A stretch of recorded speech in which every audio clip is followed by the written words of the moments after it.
mbrojtur vithet e Belindës.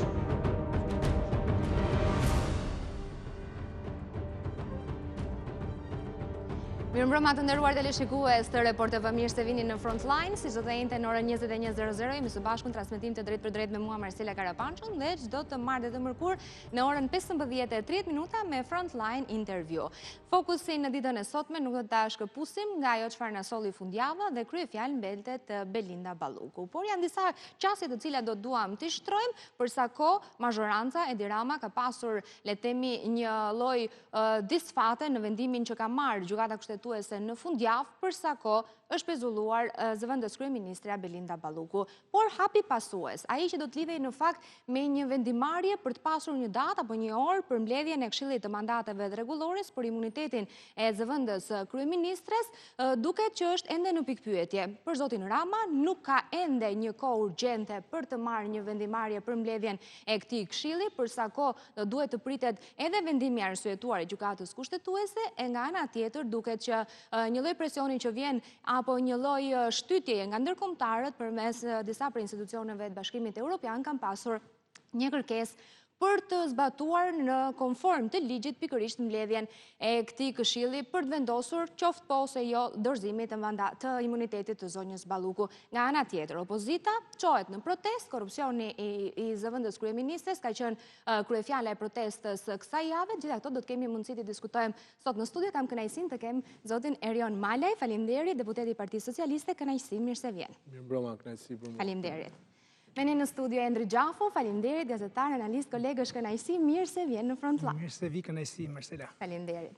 Pletor Nestori, faleminderit, analist, faleminderit, mirë se vjen, është kënaqësi. Edi Rama, jurist, faleminderit, mirë se vjen. Faleminderit ju. Me ne në studio, në komunikim direkt, do tjetë edhe Kreshnik Spahiu, të cili do doja t'i uroja mirëmbrëma.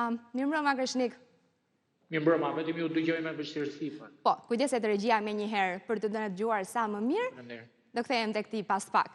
Erion, vendimarrja e fundjavës ka qenë një pezullimit, ai që u njoh si një mos vendimarrje në fakt, por që ka çuar jashtë dyerve të zyrës së zëvendës kryeministre Belinda Ballukun.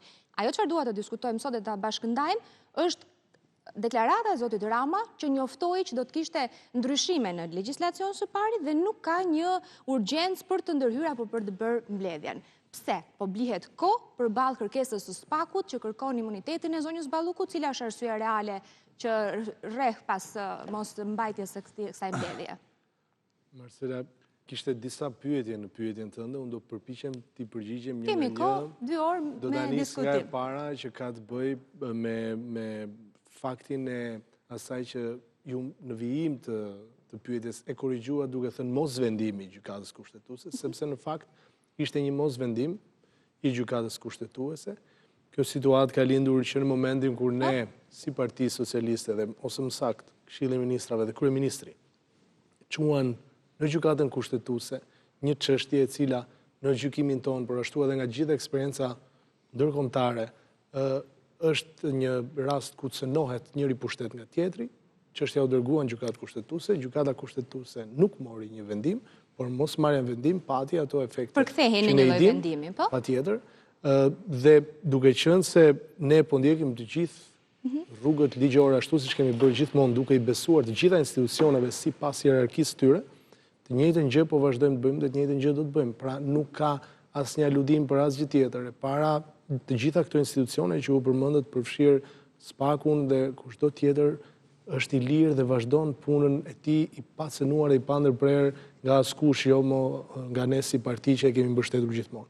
Prandaj gjithë proceset e tjera vazhdojnë, ndërkohë që edhe Këshilli i Mandateve sigurisht që do vi një moment, se unë nuk jam antar i Këshillit të Mandateve. Po, e kuptoj, po. Do të mblidhet brenda afateve të caktuara, ndërsa tek pyetja juaj do mblidhet është një lloj lajmi. Pra deri në 16 është data e skadimit. A mund të shkojmë me procedurë, pra le ta lëmë në afatet e skadimit, apo do ta ndërmerrni si mazhorancë një mbledhje për Këshillin? Shiko, kjo gjë nuk më takon mua, takon kryetarit kuvendit për ta interpretuar dhe për të vepruar, po unë jam i sigurt që nuk shoh asnjë problem tek trajtimi i rastit nga ana jonë, sepse ne nuk i marrim rastet me individët, pra çështjet janë shumë të ndara, jemi të qartë për këtë. Në këtë moment që flasim, ne kemi gjykuar që pushtetet cilat normalisht janë paralele, kanë cënuar, njëri pushtet ka cënuar tjetrin. Në këtë rast është cënuar ai ekzekutiv. Dhe prandaj është duke u biseduar dhe me ekspertë ndërkombëtar, sepse ju siguroj për një gjë. Asnjë hap nuk bëjmë ne pa u dakordsuar me ndërkombëtar dhe pa marrë mendimin e tyre. E qartë, po. Është duke u punuar për të marrë një mendim nga gjithë ekspertët ndërkombëtar se si veprojnë kudo në botë për çështjet ngjashme. Në këtë fazë jemi aktualisht. Për të na qartësuar një pikë pyetje, në mbledhjen e grupit parlamentar, faktin që nuk ka një datë për mbledhjen e Këshillit, është një vendimarrje që zoti Rama e ka diskutuar me ju apo është direktive e tij e drejtë për drejtë? Pra, çështja e një udhëzimi nëse do ketë apo jo mbledhje të Këshillit mandateve. Shiko, apo është hedhur si ide konsultimi? Duhet të sqarojmë diçka. Po. Ne në mbledhjet e grupit diskutojmë gjithçka që ka të bëjë me politikbërjen dhe rolin e majorancës në vend. Nuk është kjo çështja që ne diskutojmë nga... Ka majoranca në dorë, se zoti Beleshi duhet ta thrasë mbledhjen, kanë shkuar opositarët, po s'kanë gjetur derën hapur. Të siguroj për një gjë, që ashtu siç është bërë edhe më parë, edhe tani në vijim, Partia Socialiste do të veprojë brenda të gjitha standardeve, ashtu siç është në interes të gjithë atyre qytetarëve që na kanë votuar dhe pa shkelur asnjë moment ligjin apo rregulloren. E qartë. Gjafo, po? Jo, ka një gjë për standarde, jam dakord që të respektojmë ligjin, standarde dhe rregullore. Çështja është që më parë Partia Socialiste ka vepruar krejtësisht ndryshe, pra me emergjencë, ka kaluar jo vetëm në Këshill të rregulluar dhe në mandateve kërkesat e prokurisë posaçme, por e ka kaluar dhe në instancë plenare në një kohë rekord, sepse ka pasur drejt më herët, sepse janë kërkesa emergjente. Janë njësoj si masat e sigurisë të cilët paraqiten në gjykata. Çfarë ndryshon këtu? Apo ka të bëj emri apo thjesht ndarja e pushteteve rede? Atëherë, çfarë ndryshon duhet ta thotë Partia Socialiste dhe majoranca. Problemi, situata, akuzat janë të rënda, prokuroria ka një çështje, nuk e dim, pra zonja Balluku prezumohet e pafajshme derisa të kemi një vendim formës prerë, por në këto momente akuzat janë të rënda. Flasim për vlerat larta, abuzimesh që dalin nga dosja. Çështja duhet ishte trajtuar. Zonja Balluku mund përballet me drejtësinë si një qytetare lirë, të bëj aty betejë në gjykatë dhe më pas nëse merr pafajësinë të rikthehet në çfarëdo lloj pozicioni Partia Socialiste. Partia Socialiste ka kapacitete për ta zëvendësuar zonjën Balluku, nuk do ishte fundi botës. Çështja është se kush e pengon dhe pse po e zgjasin, kjo është një problem vete. Këshilli rregulloria e Parlamentit ka të përcaktuar qartë kohën se kur duhet trajtohet dhe si duhet trajtohet kjo çështje. Dhe këtu po zgjaten dhe për teja fateve që kanë kërkuar vetë mbrojtja e zonjës Balluku, pra avokati i saj në seancë dhe deputetët të cilët kërkuan një farë kohe për të njohur me aktet. Kjo kohë tashmë është zaruar kolegët tërësisht. socialistë, zotit Malej, nuk janë paraqitur fare për të marrë provat, për t'i shfletuar, madje do kërkojnë edhe kohë tjetër, sepse janë 16.000 faqe në mos gaboj si provat e depozituara. Provat mund t'i merrnin ditën e parë, sa kohë do kërkojnë? Kur do ta kërkojnë kohën? Pse nuk i kanë marrë në momentin që i ka dorëzuar SPAK-u në mbledhjen e parë që ka bërë Këshilli mandatet? Qartë, por nuk besoj se kanë një gjeni që për nëse më lejon mund t'i jap një përgjigje shumë të shkurtër, po nëse ka 3 muaj, 2 muaj i ka dorëzuar në 10 orë. Po si ka marrë pra, kjo është çështja që nuk i ka marrë, në momentin që do t'i marrë sa kohë do kërkojë për provat, dhe sa do reflektohet në sepse ishin në seancë. Po, e para asnjë rast nuk është i ngjashëm. Ne po e përsëris, e ndajmë edhe rastin nga emri dhe nga personi. Në këtë rast që ne po flasim, askush nuk pengon hetimet. Asnjë veprim i deri tanishëm nuk i ka ndaluar dhe nuk i ka penguar hetimet. Dhe përsa kohë ju e përmendët fare mirë që cili do individ është i pafajshëm deri në provim në rastin kur vërtetohet e kundërta, atëherë nuk e kuptoj se çfarë shqetësimi ka kur ne po e përsërisim që në asnjë sekond nuk e pengojnë drejtësinë të bëjnë punën e tij. Pra ju po e pengoni drejtësinë dhe kjo është e qartë. Po mbani mandatin e zonjës Balluku ndryshe nga standardi juaj që keni vendosur në kuvend. Po flasim me një standard. Ky është ngatrimi që po bëhet dhe po ju shpjegoj pse. E kemi folur dhe e kemi sqaruar, madje edhe kryetari i partisë e ka sqaruar. Në këtë moment ne po flasim për 2 pushtete që normalisht duhet të jenë të pavarura. Ndërkohë që po flitet për një funksionar të lartë siç është zëvendës kryeministri. Dakor? Dhe në asnjë rast tjetër ti nuk ke patur funksionar të këtij rangu. Dhe në asnjë rast tjetër ti nuk ke patur një situatë tillë. Kështu që mos t'i krahasojmë pa dashur që të Ke pasur zyrtar të lartë të dorëhequr, por ose të shkarkuar, por që me pozicione shumë të larta. Ndryshon shumë zëvendës kryeministri, guvernatori bankës, presidenti i Republikës me këta zyrtar që ju po thoni. Besoj që ndryshon shumë. Kush është problemi juaj? Për që së është zëvendës kryeministri, çfarë do të thotë në thelb? Pra pengohet puna e qeverisë. Po patjetër që pengohet puna e qeverisë. Çështja është pozicioni apo emri? Jo, të dyja bashkë. Për çfarë po mbahet Jo, këtë imuniteti ndava Ballukut? besoj që në fillim u thash. Nuk bëhet fjalë për çështje emri se kjo gjë ndodh nesër, ndodh pas nesër dhe ky është problemi dhe çështja nuk Ju i konsideroni akuzat si fakt të rënd politik, akuzat penale të prokurisë posaçme. Se është dhe çështje politike, kjo është vetëm ligjore. Është për te ligjorës. Po pra, më lejo të ndajmë një gjë. Po e përsëris, akuzat janë akuza dhe duhen provuar dhe askush nuk ndalon asnjë institucion drejtësisë. Po sot janë akuza në fuqi. Kjo është lutem pra, asnjë prej nesh nuk ndalon asnjë institucion drejtësisë që të bëj punën e tij. Siç është i lirë ta bëj, do të vazhdoj ta bëj, do ketë dhe mbështetjen tonë në çdo rast që ta bëj. Por këtu nuk po flasim për të ndaluar një institucion të bëjë hetime, këtu po flasim për një pushtet që cënon një pushtet tjetër, janë pushtetet pavarura totalisht, që nuk duhet prekin njëri tjetrin. Po ndërhyrja e kryeministrit në legislativ që thotë që ne do ta shfrytëtojmë në një kohë tjetër, është ndërhyrje midis dy pushtetave ekzekutive dhe legislative. Ndërhyrja në legislativ, unë e shpreha. Nëse do të bëhet, jo, ai është kryeminist, pastaj është kryetari i majorancës. Konsultave të duhura me ekspertë ndërkombëtar, pa cilët ne nuk bëjmë asgjë. Prandaj ne jemi vetëm në hapat e parë të kësaj ndërhyrje që mund bëhet. Po, Nesturi? Shiko, ti jemi të qartë. Realisht se Balluku shkon për te një hetimi që ka bërë spaku lidhur me figurë me veprimtarinë e një politikanit lartë, një shtetarit lartë, që është zëvendës kryeministrja dhe ministre e energjetikës. Dhe në këtë kuadër, kjo e gjithë qertulli që ka rrjedhur, pra që nga fundi i nëntorit e mëtutje, duket që ka sjell patjetër dhe pasojë të tjera, e cila ndikon jo thjesht në themi në retorikën që bëhet në përstudie apo në parlament, por që duket që ka një ndikim i cili realisht është shumë i prekshëm, shumë i thekshëm, përsa i përket të curisë Shqipërisë në marrëdhëniet dhe në raportet me ndërkombëtarët. E kemi pjesë të dytë dhe shumë mirë që e prekni sepse ky është një element të cilin ne nuk duhet ta harrojmë, sepse shpeshherë ne shikojmë vetëm faktin që të kapemi ke çështjet e ligjeve dhe çështja e interpretimit tyre pastaj është një pjesë nga e cila mund të nxjerrë dhe mund të flasë kushdo. Aq sa edhe juristët janë ndarë tani. Një pjesë te, një pjesë andej dhe nuk është se kemi një kohezion. Nuk është se doli dot me një vendimarrje. Nuk kemi një kohezion të plot dhe të shtëruar të gjithçkaja. E parë në këtë kuadër, pra në kuadrin e jo thjesht të një elementi që ka të bëjë me një proces penal, me një kërkesë për imunitet, me një pezullim të ardhur nga gjykata e posaçme, pra dhe vetë dinamikat të cilat janë shtyrë në kohë duke gjetur forma ndryshme, të cilat vinë që nga fakti që duhet pritur vendimi gjykatës kushtetuese për çështjen e pezullimit sa e tjerë. Tani e kemi. Dhe Kuazi e kemi, kështu që çfarë e mundon tani Partia Socialiste të mos e ketë mbledhjen e pikërisht pra, ky është elementi bazë në cilin ne mund të themi që realisht nuk mund të shtyhet dot më një çështje e cila ka nisur.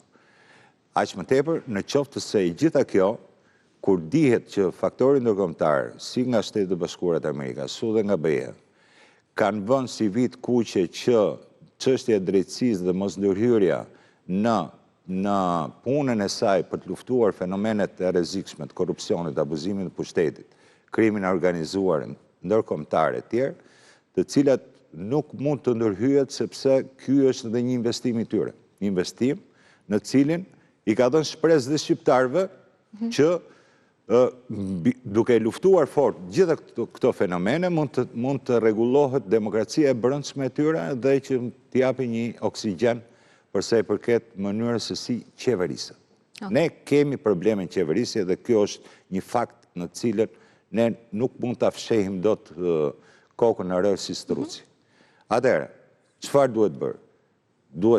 Duhet thjesht të mbrojmë një person, mua nuk më duke se kaq, sepse në vetë vete, paktën edhe me çfarë lexojmë ne, paktën që vetë ndërkombëtarët e kanë ashpërsuar shumë gjuhën e tyre e lidhur me këtë çështje, aq më tepër me edhe me çështjen e imunitetit, edhe me ndërhyrjet në sistemin e drejtësisë që janë një bie kuqe, atëherë për çfarë po bëhet e gjitha kjo? Përse po bëhet e gjitha kjo? Sepse në fundit kjo na dëmton të gjithëve. S'ka pse Shqipëria të paguaj harace, nuk ka pse Shqipëria të ketë probleme me Bashkimin Evropian për sa përket fondeve, aq më tepër kur flitet edhe për çështje vizash, të cilat na kthejnë mbrapa në kohë dhe që zerojnë gjithë veprimtarinë e një maxhoranse në 13 vite. Nuk vendosen kollaj vizë. Dhe kjo, bilem, nuk vendosen. Unë po flas në rast se do të kemi një lloj temi, një lloj mos ja thuj publikut barikade, se i frikson kot. Po patjetër që duhet ja themi. Teknikisht është të mërsi shumë e vështirë të rivendosen vizat. Shiko, e para punës herë, për tani, edhe s'ka arsye. Prandaj po them. Zonja Balluku ka shumë elemente të cilat duhet i kishe bërë ndryshe. Elemente që realisht dhe këtë patjetër që duhet ta themi, sepse Spari nuk ka pse të mbrohet as nga partia e saj, as nga kryeministri, as nga askush tjetër. Është e vetmja e cila nuk ka dalë përballë. Po mirë, zotin, nuk e shihni të kundërtën që ajo ka besim që është e pafajshme dhe që do vazhdojë të qëndrojë në detyrë edhe pas marrëdhënies e time, sepse ta shohim edhe krahun tjetër. Ta deklarojmë. Nuk kemi asnjë prononcim zyrtar të zonjës Balluku, e cila thot paktën, unë jam e pafajshme, kështu që ndaj nuk jap dorëheq. E ka thënë këtë gjë? Tani kush është zonja Balluku që të zeroj gjithë ecurinë e një maxhoranse, bëhet faktori i cili mund të zeroj ecurinë e gjithë maxhoranse për 13 vite. Dhe ky është elementi nga i cili duhet nisemi. Dhe ky është një problem i cili nuk i takon vetëm një forcë, por na takon që të gjithëve. Dhe ky është element parësor mbi cilin duhet nis diskutimi. Tani qofse do merremi, a jemi në bazë të ndarjes dhe parimit të ndarjes së pushteteve, apo kemi të bëjmë me emrin e zonjës Balluku në këtë rast? E para punës, mos harrojmë fakt. Në 11 maj, kjo maxhorancë ka marrë 83 mandate me faktin që Shqipëria në 2030 të futet në BE. Bashkimin Evropian, po. Ne kemi në pjesë të dytë të emisionit. Nga të cilat 10 i mori Balluku. Atere. Apo jo? Në Fier, po. Si? Nga të cilat, nga këto 30 i mori Balluku. 12. Çfarë rëndësie ka kjo? Jo. Nuk i ka marrë Balluku, i ka marrë Partia Socialiste. 12 me 4. Are kush kujton se i ka marrë X apo Y gënje veten. Le dali veç gjithkush, edhe Berisha dali veç nga ana tjetër atje dhe ta shohë se sa merr. Më pëlqente ngacmoj kolegu Nesturit. Po pra, marrja 12 mandateve. Tani të them një vllazë? Jo, mbarja 12 mandateve nuk do të thotë që je me imunitet përjetshëm dhe senatori përjetshëm. Atëre. Platori tha, kush është Balluku që të zerojë ecurinë e maxhorancës 13 vite?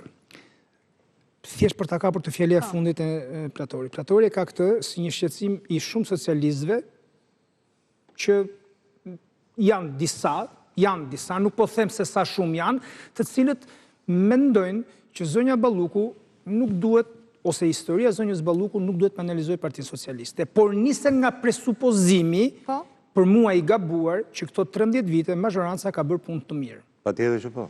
Por e lëm për një moment të debat dhe po të duash e bëjmë vonë. Tu ka vetëm diçka në raport me atë që thanë Nestori. Është në fuqi ende si është në pushtet. Jemi dakord me Platorin. Të them diçka për çështjen e. Okej.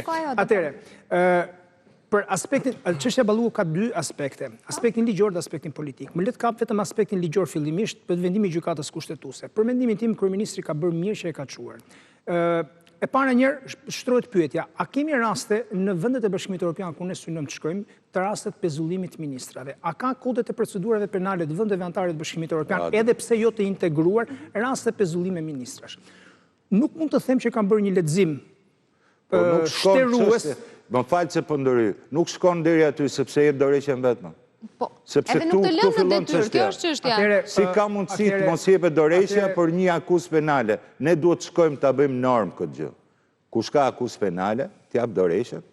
Ai mund të jetë pa fajshëm në fund të ditës. Çfarë do bëjmë? Do bëjmë të njëjtën gjë her pas here. Do më lësh 5 minuta të them koncentratin e mendimit tim dhe pastaj debatojmë, po t'jap kundër argumentin mendo përgjigjem. Pse nuk dha dorëshën Berlusconi që ishte kryeminist italist në 3 mandate të ndryshme gjatë kohës që kishte jo hetime dhe akuza, si s'kishte penale, merr lexoje ndërkohë. Penale kishte.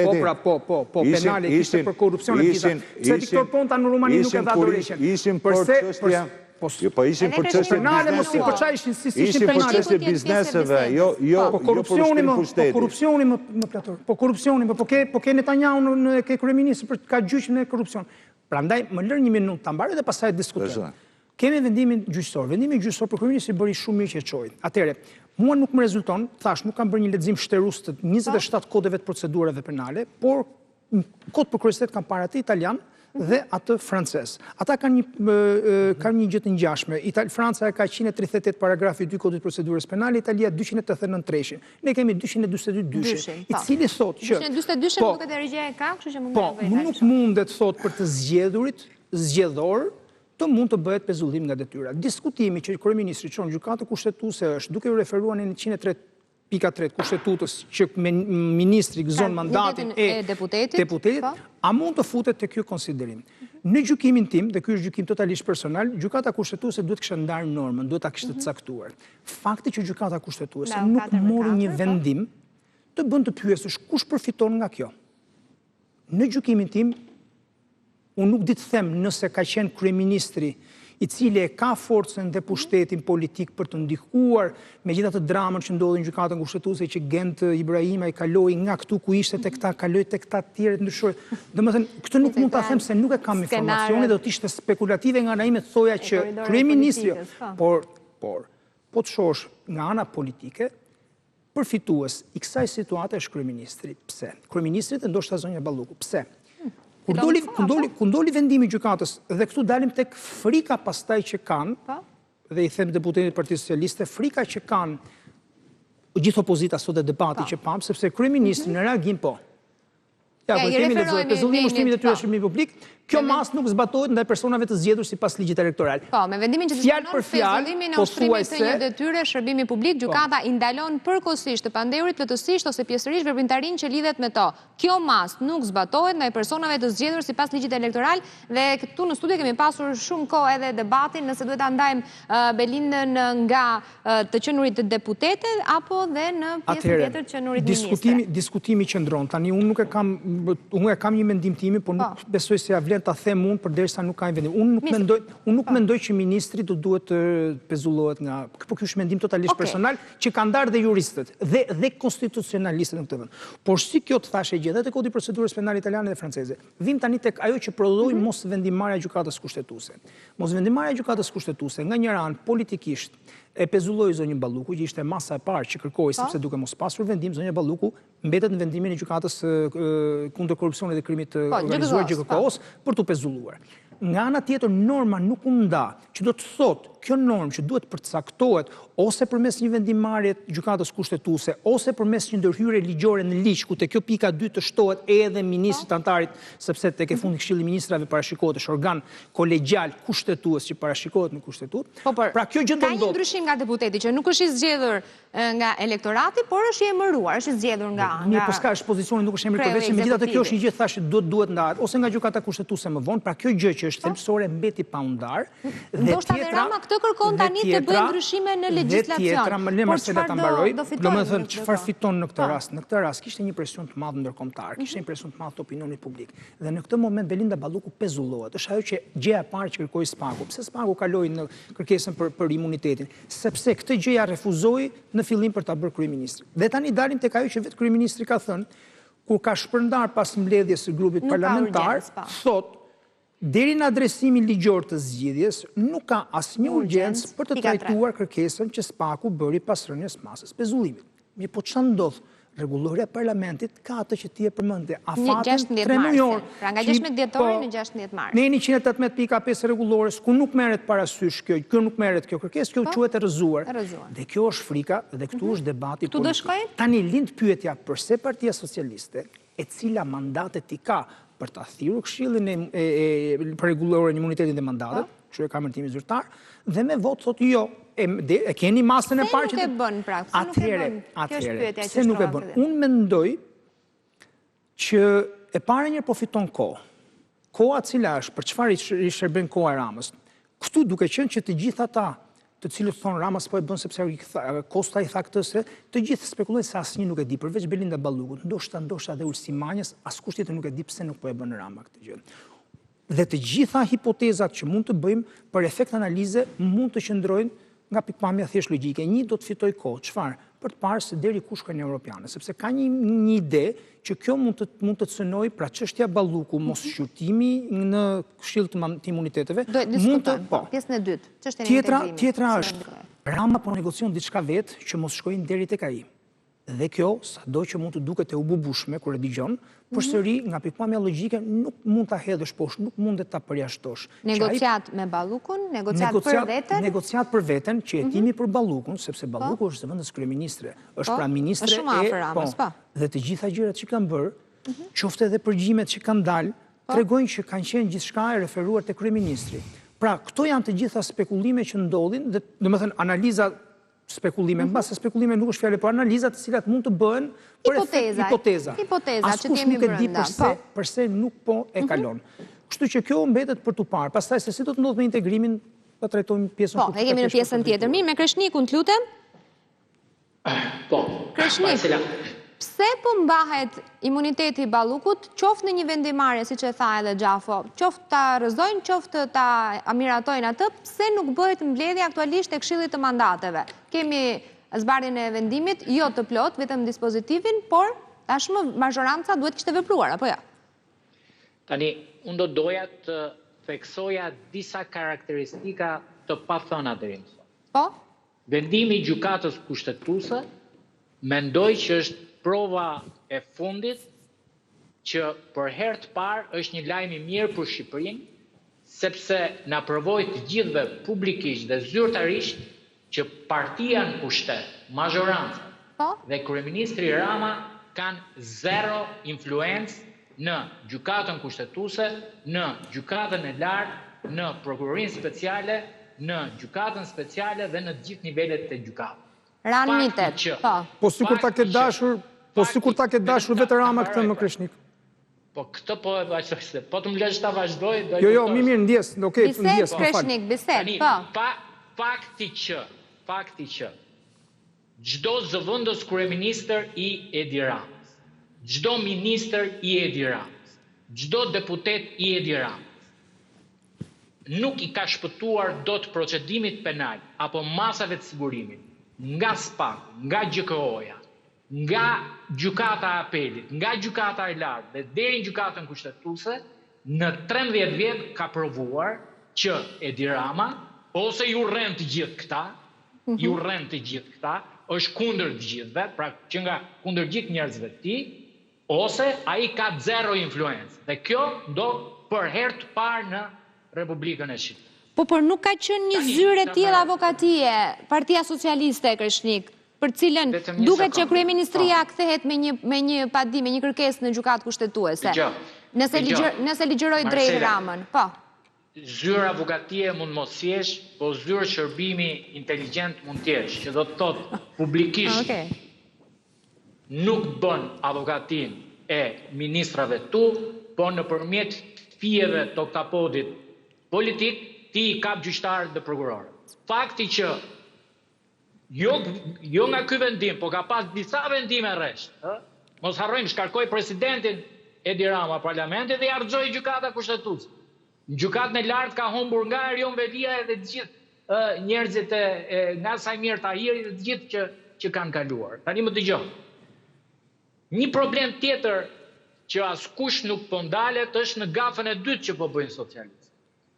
Që është? E cila parimisht ata mund të ketë në drejt, sepse le të themi në 90% të shteteve të Bashkimit Evropian, gjykata nuk e pezullon një ministër me fillimin e hetimeve, sepse pezullimi konsiderohet akt administrativ politik. Pra, gjykata mund të pezullojë një ministër vetëm me vendim të prerë, me vendim fajcie, me vendim të formës prerë. Tani, gafa që po bëjnë socialist, është kjo. Mendoj që arsyet pse SPAK-u kërkuan pezullim, nuk ishte se donin t'i kapnin pushtetin e Tiranës. Ishte sepse donin t'hiqnin dorë nga një precedent disi i gabuar i masave agresive, ekstreme të arrestit që po merrnin për zyrtar të ndryshëm, dhe ku me të drejtë edhe Këshilli i Europës e ka renditur Shqipërinë si një vend në Më fal Kreshnik, nëse do t'ishte ky problemi dhe shqetësimi, atëherë pse SPAK-u do kërkonte shtrëngim mase? S'po ma kuptoni logjikën. Jo, e kuptova shumë drejt. Jo, s'po ma kupton. Shqipëria është e mbingopur nga paraburgimi. S'po ma kupton. Marcela nuk po ma kupton. Po, Kreshnik, të kuptoj. Edi Rama dhe socialistët po kundërshtojnë ligjërisht dhe do ndryshojnë ligjin për masën e pezullimit, por po lejojnë masën e arrestit. Që do të thotë, gjykata do ketë drejt të marrë mas arresti për një ministër, për çdo vepër penale, por jo mas pezullimi. Ndërkohë kjo është e gabuar. Nëpërmjet kuvendit. Ma dini, ta mbaroj mendimin. Ndërpërmjet kuvendit se është deputete Belinda. Nëse Belinda do ishte deputete, i kishin kput arrestin ata. Po jo më Kreshnik, ministri po 133 ka imunitetin e deputetit. S'mund të shkosh. Okej, më fal, ti je jurist, e tërheq. Më fal, djes. Dgjoj. Imunitet, sepse këta kanë qenë 8-0 kur kanë diskutuar çështjen e imunitetit. Pra, nuk ka qenë 4-4. Këta kanë rënë dakord, kanë thënë ministri s'ka imunitet. Kjo është analiza që kanë bërë këta në arsyetimin e vendimit të gjykatës. Dhe po ju them, për shembull të marrim një kush është ministër që s'është deputet. Pra, edhe po të shikosh arsyetimin që i ka shkuar Komisionit Mandateve, është që i kërkohet autorizim kuvendit për deputeten Belinda Balluku, jo për ministren Belinda Balluku. Nëse Belinda nuk do ishte deputete, nuk do e kalonin këta në... Të bëj një pyetje Kreshnik, më fal. Ashtu siç u bë për Arben Ametaj. Arben Ametaj nuk kaloi si deputet. Mund të bëj një pyetje? Mund të bëj një pyetje? Më fal. Patjetër. Atëherë marrim, është drejt kjo që shtron si kaos, pra domosdoshmë si rast hipotetik, rast analitik. Pra kemi një ministër që nuk është deputet. Në rastin konkret, ai neni 103.3 Kushtetutës që thotë ka imunitetin, mëson imunitetin, ato t'i vlente për rastin e arrestimit në një ministri jo deputet? Jo. Po pse jo? Sepse ka një dispozit të veçantë që parashikohet në mënyrë eksplicite për të zgjedhurit për deputetët. Dhe parashikohen rastet e kufizimeve të lirisë dhe masave të sigurimit, rastet e arrestit me burg, arresti me shtëpi, arresti shtëpiak kalojnë me kontrolli i banesës. Këto janë masat të cilat kjo gjykata duhet të kaloj patjetër me autorizim vetëm në rastin e deputetëve. Nuk parashikohet në rastin e ministrit. Po ju them, nëse do ishte një ministër që s'është deputet, atëherë, a nuk do t'ishte, më fal, Kreshnik, okej, jam dakord që nuk përmendet në mënyrë eksplicite ministri asgjë kundi përveç rastit nenit 103.3 Kushtetutës. A nuk është ky momenti, po, antarët e Këshillit Ministrave gëzojnë imunitetin e deputetit. Pika 2, ministri nuk mund të ushtrojë asnjë veprimtaritet dëshmitore. Le dyshin njëshin. Antarët e Këshillit të Ministrave gëzojnë imunitetin e deputetit. Atëherë, në pjesën neni 73 duket i Kushtetutës që flet për imunitetin e tjerë që, dakord, dhe flet vetëm për deputetin. A nuk është ky një moment Kreshnik që ndoshta gjykata kushtetuese apo dhe legjislatorit duhet ta plotësojnë këtë vakancë dhe të mos ia lënë vend interpretimeve? Unë interpretoj si endër për aq sa kulturë juridike kam, që kjo gjë është eksplicite. Këtë gjë do bëjnë socialistët. Jo vetëm kaq. Unë mendoj që edhe për masat e tjera të sigurimit duhet parashikuar me ligj rastet, le të themi, kur arrestohet një ministër. Nuk mund të arrestosh për çdo lloj vepre penale. Jam dakord për korrupsion të rënd të arrestosh. Po le të themi për shkelje të pabarazisë në tendera, nëse një ministër kalon le të themi 1000 tendera dhe në një dyshohet, duhet ta kalosh në mas arresti. Pse mos e hetosh në një mas tjetër më të lirë, sepse fundi ai është aktiviteti i përditshëm dhe në një rast mund të ketë dyshime. Se duhet për atë dyshim ta çosh në mas arresti. Pra, për korrupsion të rënd, po. Nga vepra, marzhi veprës. Le të themi, ky standardi edhe në vendet e BE-s.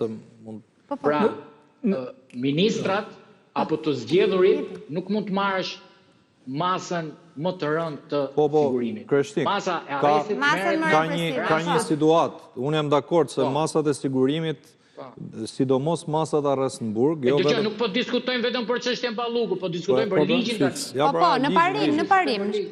Largohemi nga emri. Tani prokuroria shqiptare, kushdo qoftë prokuroria thjesht dhe prokuroria e posaçme, ka mbajtur një standard që për raste dhe vepra penale të cilat kanë pasur një marzh dënimi pothuajse të ngjashëm me shkeljen e barazisë në tendra. Po dhe me raste tjera, i kanë marrë qytetarët dhe i kanë arrestu pas një lloj kriteri. Dhe kanë vuajtur me muaj, me vite, masën e paraburgimit arrest në burg. Dhe këtu... Jo në gjitha rastet e redi. Po thuaj se në gjitha, të them ka raste pa fund për vjedhje energjie elektrike me marzh dënimi deri në 3 vjet. Po, ato dakord. Dhënie mjeti pa leje drejtimi me marzh maksimal dënim deri në 3 vjet. Shtojmë edhe parkimin ndysh tani 2 vjet. Përveç, se kjo është e re dhe s'ka parkim. Jo, duam të shkarkojmë burgjet nga korrupsioni dhe të shtojmë ata që parkojnë ndysh. Jo, po flas për masat e sigurimit. Për masat e sigurimit arrest në burg, ja vetëm maleta mbaroj. Dhe kam vendosur masë sigurimi ekstreme. Prokurorit ka qenë standard pse duhet bëjnë ndryshim midis një ministri apo një deputeti në këtë rast. A mund shtoj vetëm një gjë te kjo që tha Redi? Doja ta thotë për ashtrimim. Në fakt, gjithë diskutimi, pra edhe nëse priremi të japim të drejtë nga pikpamja ligjore e Edi Ramës, qoftë parimisht për këtë kërkesë që shojnë gjykatë kushtetuese, Edi Rama, në gjykimin tim të paktën, bëhet i pabesueshëm sepse ai vetë ka krijuar një lloj narrative ku ka folur gjithmonë për burg për zaptim trojesh e tjera. Në rastin e zëvendësit të vet Arben Ahmeta ishte ai që tha, s'jam unë prokuror dhe gjykatës pa dia unë.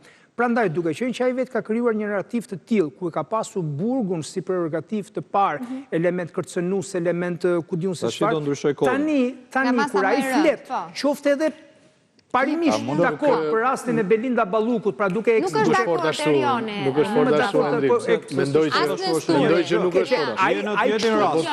Je në rast identik. Dhe në rastin e fundit dhe nuk ndrymën, në rastin që përmendi pak Redi, tek mënyra dhe tek shpejtësia me cilën është mbledhur Këshilli për rregullorin e imunitetit dhe mandatet në rastin e Sali Berishës, të Arben Ahmetajt, domethënë Samir Tahirit, kanë qenë nga 8 deri në 9 ditë. Pra nuk është marrë koha e plot që parashikon rregulloria e kuvendit për 3 muajsh. Pra këtu kemi, me kjo historia 2 standardeve tregon që Edi Rama tek rasti i zonjës Balluku, më shumë se sa aspekti ligjor që ne po e trajtojmë, ka një hall politik që thash pastaj aty në gjithë spekulojmë se çhalli ka se s'dim të japim përgjigje tamam. Nëse mund të bëj një ndërhyrje për sa i përket atyre që u diskutuan, do doja të mos më ndërprerni sepse u përpoqja aty dëgjoj edhe mos ju ndërpres.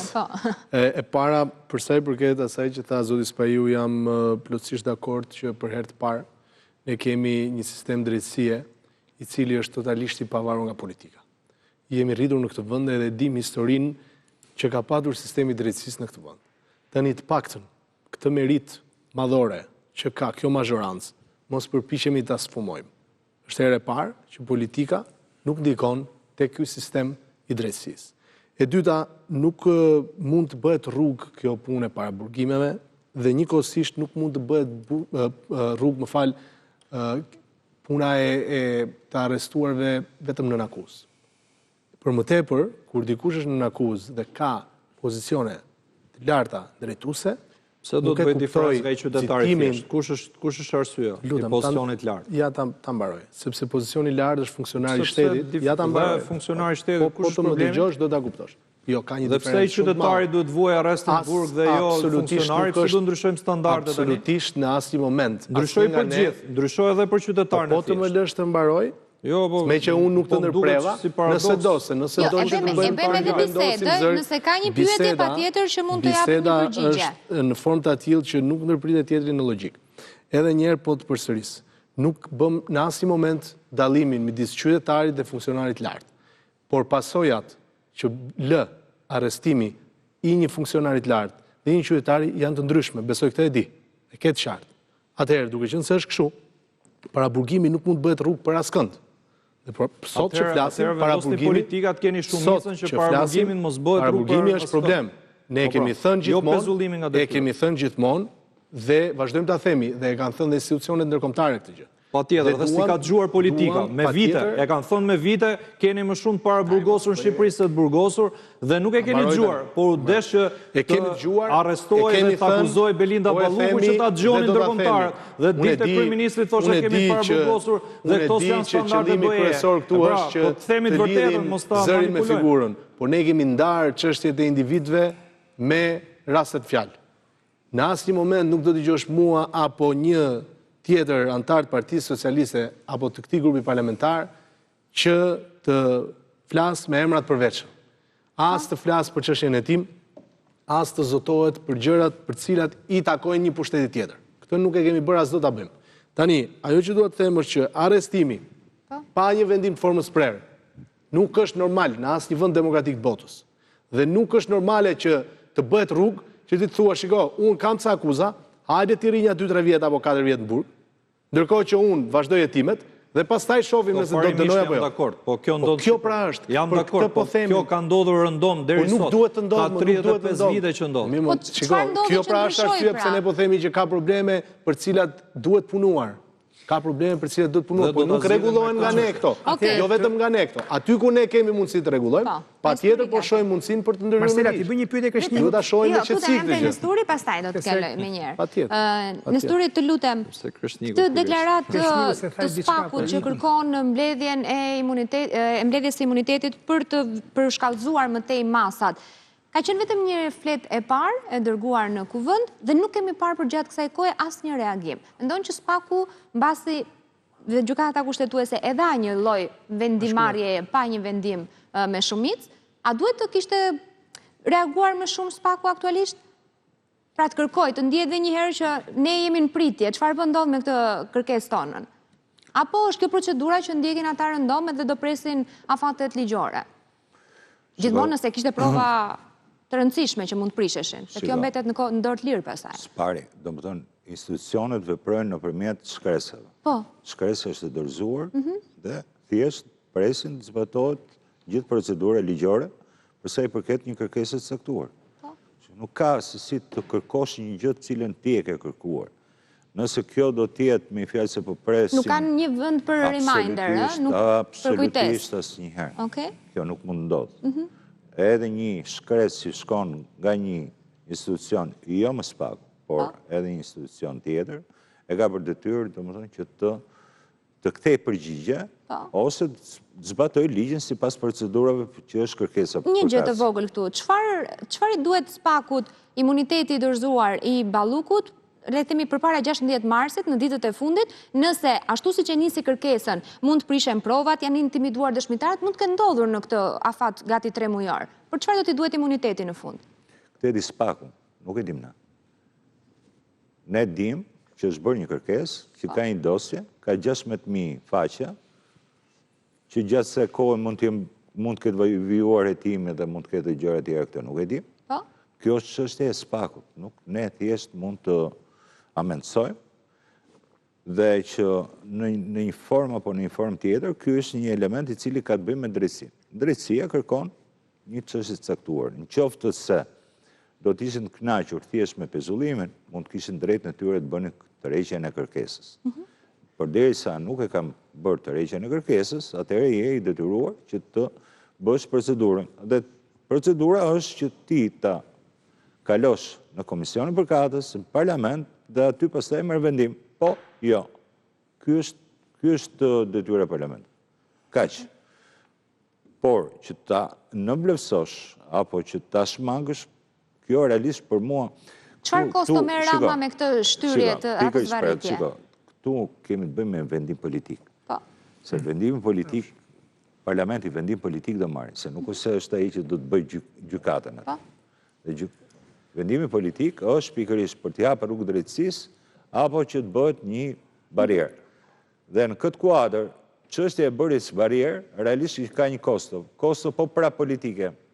Kosto politike, cila është ndiqet edhe nga faktori ndërkombëtar. Dhe faktori ndërkombëtar dhe gjithë procedurat e Shqipërisë që ka që me çështjen e integrimit, që me marrëdhëniet, që me gjithë atyrat, padyshim që pëson një krisi e cila nuk i vlen as Shqipërisë, nuk na vlen as neve, si qytetarë të vendit. Dhe pikërisht kjo është tani, nëse do të merremi ne thjesht me çështjet procedurave që ngre një çështje që hap probleme përse i përket interpretimeve apo defekteve tjera, unë nuk besoj se cilësia e drejtësisë shqiptare duhet nisi pikërisht mbi bazën e hetimeve ndaj politikanëve.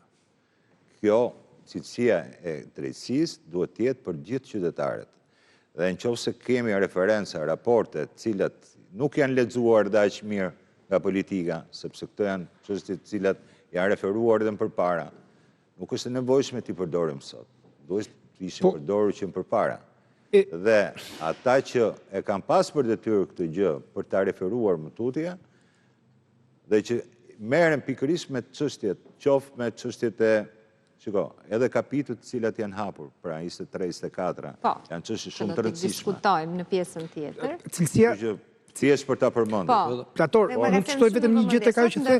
Cilësia e drejtësisë shihet te politikanët me kujdes, sepse epiteti drejtësiere lidhet detyrimisht me krimin e strukturave të posaçme kundër krimit dhe korrupsionit që nuk kanë ekzistuar më parë, pikërisht për të luftuar korrupsionin tek funksionarët e lartë, sepse populli i thjesht, edhe bandat kriminale janë përballur me drejtësinë. Krimet e rënda e bënin punën e tyre përsa i përket bandave. Drejtësia për popullin e thjesht funksiononte mirë keq kur shkojnë gjykatë. Kështu që kur vjen puna te politikanët shikohet pak më me lupë, sepse sigurisht edhe vizibiliteti i tyre është i madh. Mund të shtoj diçka apo se kjo është e përnyre me ty? Mbaroj ose mbaroj edhe pastaj merr kontën. Pra, këtu është pikërisht thelbi. Shiko, çfarë do të ndodhte sepse fillon pastaj krijon edhe keq kuptim. Keq kuptimi i cili do të thoshte, ore çfarë do ndodhte nëse do të ishte 5-3 në favor të zonjës Balluku? Atëherë s'kishte nevojë për këto korrigjime të tjera. Patjetër. Sepse tani futemi në një lloj qartulli. Më thuaj pak, pse Kuvendi e ka lënë pa një antar gjykatën mbështetuese? Këtë mund ta shpjegoj shumë mirë. Mund ta marrim edhe që këtu gjenezën, ai ka interesuar apo? Këto janë është me kast apo jo? E thjesht çështja, sepse antari i cili duhet ishte vendosur, e ka kohë zgjatjen e detyrës, e ka shumë të vogël, sepse është dhe nuk shkon njeri që të futet. Dhe ky është problemi i gjithçka që ka ndodhur. Pra, ne këtë vit realisht kemi 2 vakanca, pra për atë që është, pra që do marrë një mandat tjetër, nuk të shkon njeri për një vit apo për 6 muaj si kryetari i gjykatës, sepse aq është mandati i mbetur. Plus edhe i zonjës Betjat, e cila po e përfundon me sukses gjithë çështjen e saj, se ishte gjë më e çuditshme, domethënë një antare që ka votuar përjetësisht kundër qeverisë, kundër kësaj maggioranze e përmbyll në formën tjetër. Ndron mendim. Kjo është një çështje tjetër pastaj që në cilën realisht kemi ma jep mundësi ta bëjë pyetjen problematika tjera. Kishte vetëm një serim të shkurtër për nëse më lejon me që e bëre në formë pyetje. Ta serojmë. Dhe si pjesë e Kuvendit më duhet ta them se çfarë ngërçi ka. Duhet dini që emrat që propozohen nga Kuvendi çohen në KED, e cila sigurisht pastaj me gjithë institucionet përkatëse fut emrat në filtrat e dur dhe del me kandidaturat. Ndodhi procesi, emrat u çuan në KED, kur dolën nga aty, erdhën 2 kandidatura, nga një X numër që u dërguan. Mirë po duhen minimalisht 3. Atëherë çfarë ndodh? Kthehet procesi nga fillimi. Dhe tani kuvendi i ka quar në KED. Duhet vinë nga atje dhe ne duhet të caktojmë pastaj atë që i takon kuvendit si person për ta propozuar për gjykatë kushtetuese. Pra nuk është ngërç që vjen nga kuvendi domosdoshmërisht, nuk është faj i kuvendit në mënyrë drejt për drejt. Është një procedurë e tillë. Ka rezultuar, kanë dalë vetëm 2 kandidatura pas filtrimit, e atëherë duhet bërë procesi nga fillimi, sepse minimalisht duhet. Po është brenda afateve KED-ja aktualisht apo ka të kaluar? Është, jo, janë të gjithë brenda afateve, por kjo është arsye pse është e zgjatur. Kjo është arsye pse kemi gjykatë kushtetuese në këtë pikë që nuk duhet ta kishim normalisht. Që normalisht sepse pa ardhur një tjetër, nuk mund të largohet në këtë formë një gjykatës, po ndodhi kjo që ndodhi dhe po. Dhe duke qenë se ndodhi dorëheqja, atëherë ne jemi përballë këtij fakti tashmë. Dhe përballë faktit ne kemi vepruar menjëherë.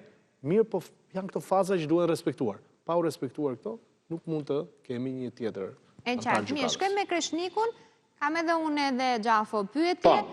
Liria e shprehjes së Ramës Kreshnik përgjatë kësaj kohe që vendimarrja e gjykatës kushtetuese pritej apo edhe më pas, a është në limitet e fillit të hollë të një presioni apo mbetet tek liria e kryeministrit për të shprehur mendimin e tij? E ke parë si një lloj presioni atë që ka deklaruar kryeministri së fundmi mbi drejtësinë? Patjetër që është presion ndaj drejtësisë, po nuk është kërcënim, që do të thotë presioni. Tani nuk po themi organizat kriminale, jo, në këtë term. Prandaj tash është me fije të hollë lirinë e mendimit. Nuk njoh asnjë kryeministër evropian apo president amerikan mos i bëj presion politik sistemit drejtësisë. Kush nuk i bën? Meloni? Kush nuk i bën? Donald Trumpi? Dhe më thënë, lëri mos i hymë. Po pra, mbetet tek liria e mendimit të shprehurit kryeministrit. Edi Rama është ende në kuadrin e përkëveljeve politike. Se nëse Rama do i bënte presion, ne do ishim në një situatë krejt tjetër. Mirë, po presionin ti dhe unë s'kishin për ta marrë vesh Kreshnik. Dakor, nëse ka presione që ne nuk i dim, ne flasim për retorikën deri. E parë. E dyta, në 13 vite unë nuk di që Edi Rama të ketë mbledh parlamentin për të shkarkuar një titullar të drejtësisë. E vërtet. Nuk ka ndodhur. Këto janë fakte. E para. E dyta, nuk dim në një shantazh të drejt për drejt fizik për një gjyqtar apo prokuror. Kjo është historia. A është presion politik sa të dush është? A është presion mediatik plot është presion politik nga Edi Rama? Është retorik edhe amatoreske. Por më falni se tash rreti se kam. Edi Rama ka një problem thelbësor me mosnjohjen e sistemit drejtësisë. Dhe ky është problemi që ai ka. Ka konsulent shumë të mirë ndërkombëtar apo jo, Erion? Çu thatë? Nuk po ma kupton. Pra, kush është ndryshimi i Berishës? Sot Kreshnik lutem, mos e shpjegoj ose unë kuptoj drejt. Është shumë interesante kjo. Po dëgjoj pra. Ndryshimi i Berishës me Edi Rama është ky. Berisha që ditën që ka ardhur në politikë në 92-shin, njeh çdo gjyqtar dhe prokuror në 3 breza, me emër dhe mbiemër. Nuk po them për mirë apo keq, i njeh, është i përkushtuar, domethënë që në ditën e parë të merret me gjyqtar e prokuror në mënyrën e vet të kontroll, të bëri vetë, ti përkushtohet. Edi Rama njeh më shumë ndërtues, biznesmen, oligark, sesa emra gjyqtarës dhe prokurorët. Është indiferent. Ka caktu 2-3 veta që mund t'i ketë aty afër, merr unë i çik me këta, është njëri që s'ka konsiderat për gjyqtarët dhe prokurorët, dhe sot po paguan fakturën e injorimit dhe influencës dhe mosnjohjes që ai ka ndaj këtij sistemi. Është një njeri që nëse do donte gjykatën e lartë e kushtetuese do e kontrollonte politikisht Po mirë, a nuk do të ishte mirë kështu? Se kjo duhet ishte drejtësia që duam, jo drejtësia, po drejtësia që duam, që politikat mos i fusi hundët aty ku s'duhet, tek drejtësia. Sa bukur e bëre. Po Edi Rama nuk e ka bërë për pavarësinë. Edi Rama e ka bërë sa ashtu që gatuar, se edhe biznesi ka nevojë për pavarësi. Nuk ka nevojë të japësh tenderin vetëm atyre që ti pëlqen. Është po bëj një analogji, por ai është i apasionuar, është i dashuruar me ndërtimin, me ndërtuesit, me biznesmenët, është kështu më i adhuron, i ka miq, i ka shok, kupton? Ndërsa i urren këtë pjesën juristëve, gjyqtarëve, prokurorëve nuk kanë një edhe vetë sistemi nuk e njeh se si funksionon, është indiferent dhe sot paguan faturën e indiferentizmit të tij. Të bëj një pyetje Kreshnik në formë edhe gjys polemike, po ta bëj formë pyetje. Edhe ti dashur mi kthe në fillim që Edi Rama tregon me vendimin e fundit, me mos vendimin e fundit gjykatës kushtetuese tregon që nuk ka kontroll mbi të. Të njëjtën gjë e tha dhe deputeti Malaj këtu i pranishëm. Atëherë, atë që unë e thash në fillim si parashtrim timi, po e bëj formë pyetje, parashtrim formë paksa spekulative, quhet si duash, po ta bëj ty, përse nuk e shes situatën të tillë që i leverdis Edi Ramës, Belinda Balluku dhe mazhorancës dhe tjetë Edi Rama përmes ndërhyrjes së tij që ta ketë çuar gjykatën kushtetuese në një vendimmarrje 4-4. Sepse kjo lloj vendimmarrje 4-4 që nuk e vendos normën sikurse një pjesë e mirë e konstitucionalistëve mendojnë që ministri nuk mund të pezullohet, edhe pse ligji i dekriminalizimit e parashikon në rastet veçanta pezullimin e ministrit, por në këtë mënyrë nuk mund pezullohet, se edhe vetë e Bashkimi Evropian e ka vetëm me vendim formës prerë etj, sepse është një situatë që politikisht i leverdis. Belinda Balluku pezullohet nga detyra, por Belinda Balluku nga ana tjetër nuk është e detyruar që ta çojnë në Këshill të imunitetit të rregullores imunitetit dhe mandateve, sikur sa i vetë tha Edi Rama. Dhe edhe presioni ndërkombëtar e ul, dhe presioni politik e ul, edhe normën nuk e ndan.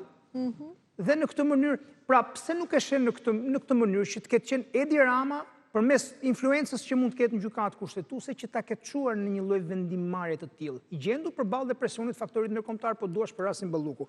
Thjesht për hipotezë, po si e sheh? Unë jap zero opsion që Rama të ketë interes që gjykata kushtetuese të dilte barazim të mos kishte një fitore të qeverisë, sepse në rast se Edi Rama do fitonte në gjykatë kushtetuese, do përpënde një kthes politike në raportet e tij me SPAK-un dhe me drejtësinë, qoftë në raport me faktorin ndërkombëtar, qoftë në raport me mediat të Shqipërisë. Do t'ishte i detyruar ta shkonte në Këshill të mandateve dhe të përballej me kërkesën tjetër. Vetëm diçka Kreshnik këtu, po. Që është kërkesa për imunitetin, që është një nivel më lartë është. Dhe shtuar kësaj, lutem, a mund të ishte kjo forma se si mund ta lëshonte, po pa e lëshuar drejt për drejt Ballukun? Pra Rama ta fitonte këtë lloj lëshimi, ta ishte në themi nga pesha e vet. Edhe kjo që akon me duart e gjykatës kushtetuese, mos ta kapte vetë. E kam dëgjuar shumë të historinë e Komisionit të mandateve. Tani unë po i bëj një pyetje të thjesht publikut, me që jemi për respekt, po e bëj më të gjerë, po me Endrin e kemi debatin, po i bëj publikut.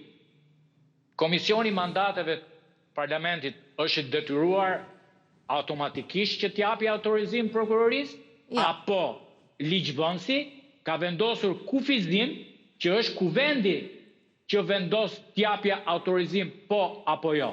Është kuvendi që e çmon që në disa raste e jep, në disa raste nuk e jep. Sepse gjithë kjo historia që debatohet sot, është sikur kuvendi ka një detyrim 100% që t'japi SPAK-ut autorizimin për arrest për çdo që i çon. Jo. Jo, dakord, po kosto shiko, i dashur, kosto politike... Mund të refuzoj dhe në të gjithë rastet. Absolutisht ke të drejtë më dhe nuk shkon edhe nuk është këshilli që e vendosë është kuvëndi në seanca plenare me votë. Është seanca plenare me votë. Por kosto politike që do të merrte, Kreshnik i dashur, kosto politike që do të marri Partia Socialiste, deputetët e saj, duke votuar kundër heqjes, prandaj dhe them që duhet ta ndajmë, ose më saktë kjo çështje ka dy aspekte, atë ligjor dhe politik. Dhe koste politike që mazhoranca do të merte në rast se do të ishte mandatin Belinda Ballukut ose do të refuzonin, ishte shumë e madhe. Pra është megjithatë është drejta jote të kesh mendimin tënd. Dua të t'imponoj timin, po. Tre gjëra. E para, Edi Rama është nga ata që nëse ka kosto politike, i thot Belinda Ballukut ik. Po nuk e tim se nuk po e bën. Ta mbaroj, vetëm ta mbaroj. E dyta, ai do marri kosto politike për mos dhënien e autorizimit për arrest për Ballukun, aq sa mori për Sajmir Tahirin kur refuzoi prokurorin, i tha nuk t'jap arrest, dhe ai u gjykuan në gjendje të lirë. E dyta dhe e treta, nëse është për kosto politika, ai më mirë e refuzon sot, sepse zgjedhjet janë mbas 3 vjet e gjys, ku çështja Balluku dhe vendimi i kuvendit do të jenë harruar, se do kenë kalu një 350 çështje të tjera. Kështu që unë nuk mendoj se Rama ka thjesht vetëm çështjen e kostos politike që merr. Unë mendoj që koston politike e zgjidhte drejt për drejt që në fillim, e zgjidhte nëpërmjet dorëheqjes me Ballukun. Çështja është më e thellë se Balluku, ta mbaroj me një fjalë. Po. Çështja është që pse unë nuk jam që ai do dëshironte barazim. Çfarë ndodh sikur teorikisht të ketë një çështje për Ramën dhe mbas një jave të kërkoj pezullim Spaku nga detyra për Edi Rama. E dëshiron Edi Rama këtë? Po më sigurisht e di që Edi Rama ka dhënë vetë. Okej. Po, jo më ka vetëm hallin e vet.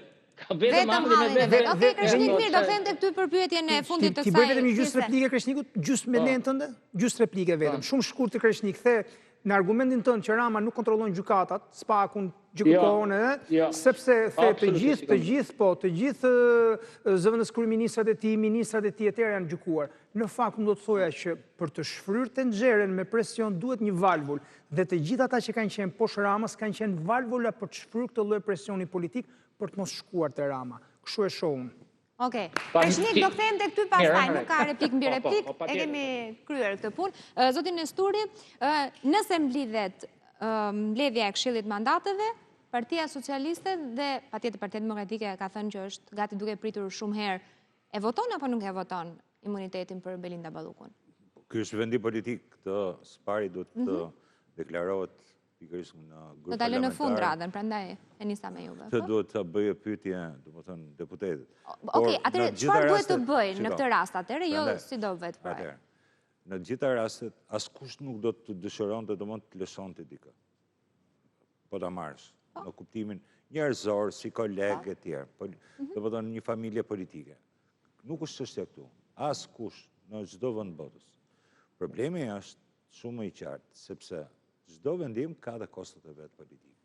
Dhe përderisa ka një kosto politike, padyshim që duhet në një farë mënyrë që të krijohen ato balance, ato raporte, të cilat realisht drejtësia mund të bëjë punën e vet, ti do vazhdosh më tutje se ke përballë dhe një opinion publik i cili është shumë shpres plot tek kjo drejtësia, dhe që në një farë mënyrë në të gjitha raportet ne kemi problematika për mënyrën se si ushtrohet pushteti, në mënyrën se si realisht si shërbet qytetari, që i kemi patjetër, çështjet korrupsionit e tjerë, të cilat janë fenomene që nuk ka nevojë t'i themi. Kështu që në këtë kuadër, në rast se ti kërkon, domethënë që pra, po të mos jetë e logjikshme, e ftohtë dhe jo mbi baza mënyrë kapricoze, patjetër që ka një kosto e cilat ty të ndikon. Pavarësisht faktit se janë zgjedhjet afër apo larg, unë mendoj se këtu nuk kemi të bëjmë thjesht me zgjedhje ku ke një kundërshtar përballë. Këtu kemi të bëjmë edhe me një vëmendje më të shtuar të faktorit ndërkombëtar. Dhe kjo padyshim do dobësonte Shqipërinë. Dhe dobësimi i Shqipërisë do kishte një ndikim. Ka një kosto i cili ndikon për të gjithë ne. Dhe kjo është një faturë i cili nuk vjen thjesht me zgjedhje, por është edhe me një realitet i cili mund të jetë i prekshëm shumë më shpejt se sa zgjedhje. E qartë.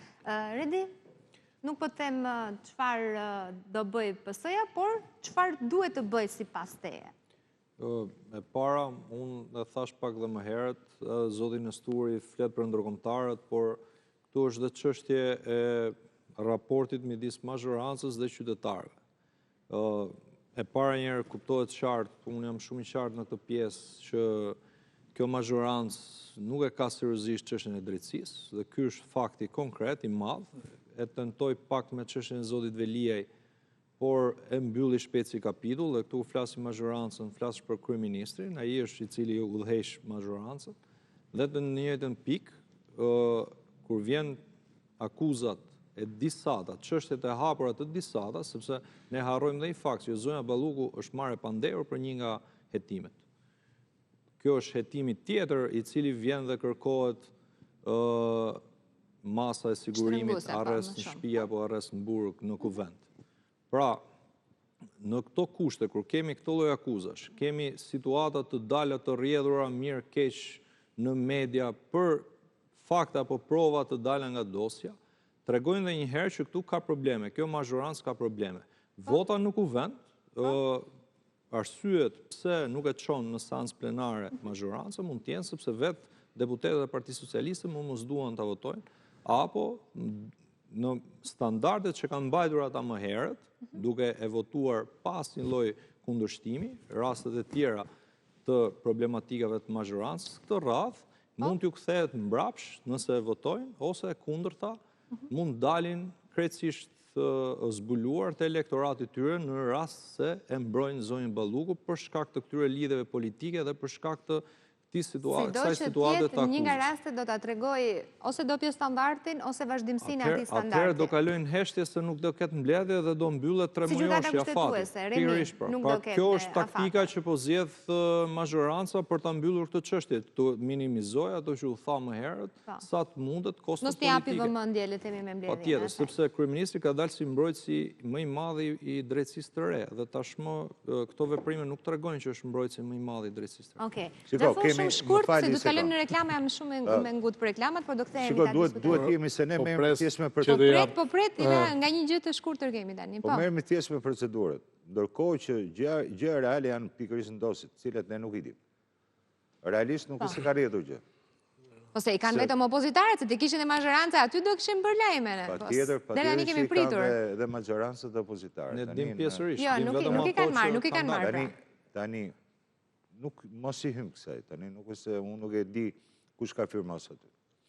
Kështu që kjo është çështje tjetër.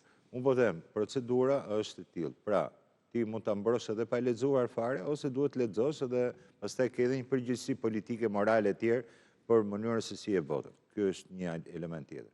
Tani, ku do shkohet? Do shkohet pikërisht në një lloj përplasje midis drejtësisë dhe parlamentit. Sepse, teorikisht po flas, në qoftë se SPAK-u vijon ende punë, mund të ketë hetime tjera, çështje tjera. Çfarë do bëjë? Nuk do ta pranojnë. Pse përplasje? A u tua se a shkojnë burg se një Tahiri? Pa qenë më lër ta bëre. Duhet kalojmë publicitet. Pra, të nesër mund të ketë një kërkesë tjetër me çështje tjera. Prap do vijon. Pse duhet më shkon burg? Pse duhet më shkon patjetër? Për mirë, nëse ti do luash me opinion publik në këtë formë, kosto është 2 herë shtohet akoma. Është kosto politike. Marcel, kalon reklama se kemi pra. Do ta diskutojmë sepse ka vend për të diskutuar, tutemi publicitare, rikthehemi pas pak, do flasim edhe për faktorin ndërkombëtar që ndikon, e për më tepër edhe për ato që sot zoti Berisha deklarojnë kuvend. Pra për opozitën, problem mbetet Balluku.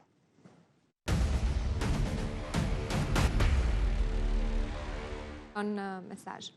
Mirë, kthehemi sërish në transmetim të drejt për drejt. Kemi zhvilluar pjesën e parë të Frontline, bazuar mbi atë çfarë pason vendimin e gjykatës kushtetuese nëse ka apo jo cënim të pushteteve dhe se si do të lidhet në fakt mbledhja për imunitetin e Ballukut. Kemi lënë 3 përgjigje pa marrë, të Xhafos, Malajt edhe të Kreshnikut, me një përgjigje telegrafike do duhet të ishte po jo nëse do ta japi apo jo Partia Socialiste imunitetin. Xhafo, e nis me ty? Unë nuk mendoj që duhet shkohet detyrimisht në arrestim, domethënë kushtet për hetimin e SPAK-ut janë plotësuar gjatë në 2012 kur ka qenë Berisha është hequr imuniteti për hetim. Hetimi mund të ndodhë për shkak të asaj që SPAK-u thotë që Belinda Balluku në pozicionin e saj si ministre dhe zëvendësministre mund të dëmtojë provat e tjera. Pezullimi nga detyra qëndron, kështu që nuk mendoj se duhet.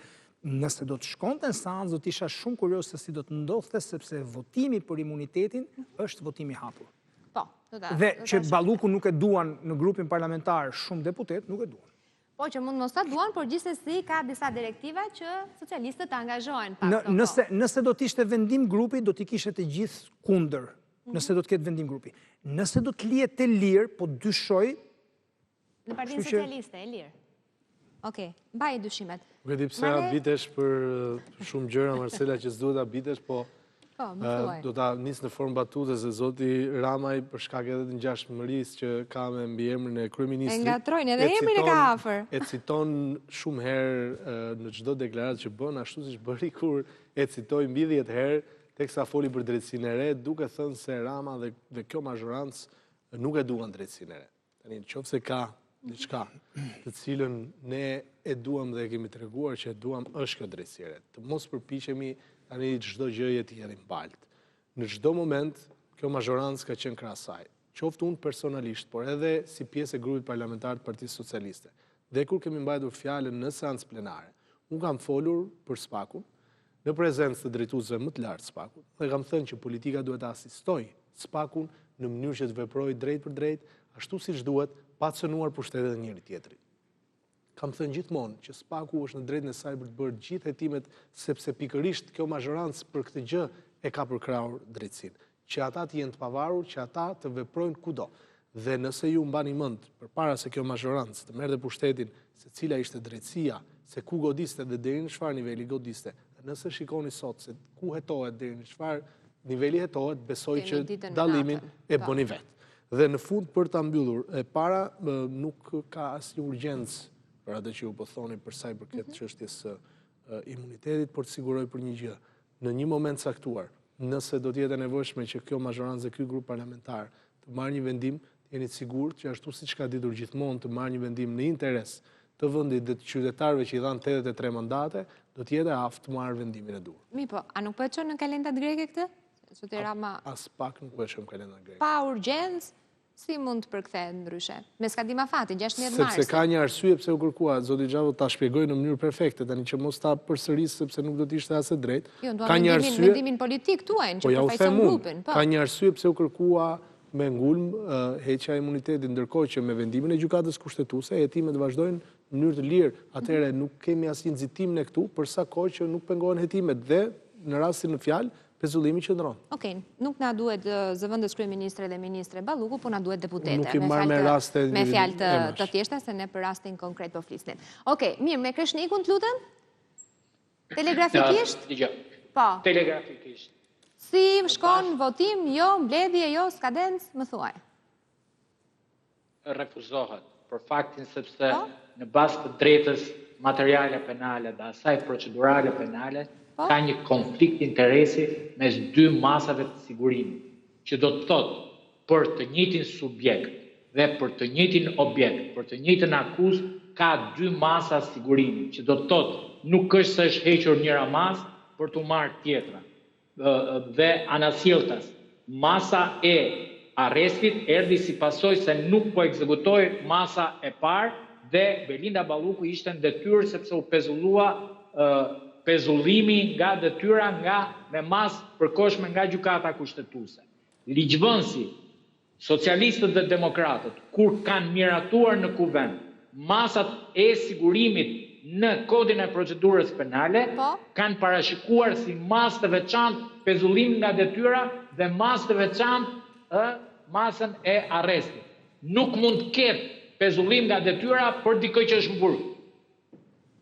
Nuk e di jam i qartë. Pra janë konflikt të interesit. Nuk ka asnjë praktik penale kur personi që arrestohet me burg pezullohet nga detyra. Dhe masa e arrestit është kur asnjë lloj mase tjetër nuk sjell dot pasojat. Vetë masa shtrënguese dhe plotësuese është një çështje teknike e kodit procedurës që mos të futemi se nuk do e kuptojmë dot gjatë edhe qytetarët. Jo, vetëm qytetarëve, për çështje të ndryshme vendosen, ja ta shpjegojmë. Dhe Kreshniku në mënyrë didaktike ju a shpjegoni. Kreshniku e shpjegoi qartë. A do lesh një sekond? Do të lipre, po mos e thuaj se do kalojmë tek tema tjetër për Jo, mja një sekond pa kaluar, po sepse pa ti futemi kodit procedurës penale, do ham shumë kohë dhe për ta shpjeguar juridikisht dhe mos bëjmë një gabim shumë të madh në këtë pjesë. Çështja është që nuk është se ka është një mas dhe është vendosur abuzivisht një mas tjetër. Ka një problem, ka disa hetime dhe për disa hetime dhe për disa çështje penale vendosen masa ndryshme Po ka një shumatore më duket që vendoset pastaj finale. Redi më fal, a është bllokuar? Jo, po Redi thot ka çështje ndryshme. A është bllokuar pasaporta? Jo, është bllokuar. A është pezulluar nga detyra? Po. Janë dy masa në të njëjtën çështje sepse janë masa të ndryshme. Prit ta shpjegoj, është masë shtrënguese mosdalja nga vendi, nga territori, dhe është masë plotësuese pezullimi nga detyra, të cilat mund të vendosen. Cili është finaliteti i arrestit si masë sigurie?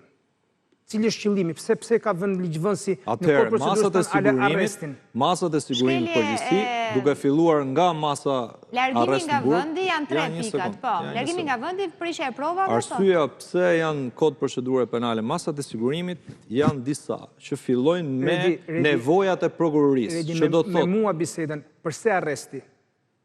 Kur ti mund je recidivist, kur ti mund të rrezikosh dëshmitarë të tjerë. Jo, varet nga vepra penale dhe nga autori, që do të thotë rrezikshmëria veprës shikohet dhe rrezikshmëria autorit. A mundet për të gjitha veprat penale që akuzohet Balluku, jo për një, për të gjitha, prokuroria të mund të jetoj pa detyrimisht të çuar ata në arrest. Dhe nuk e kam te Balluku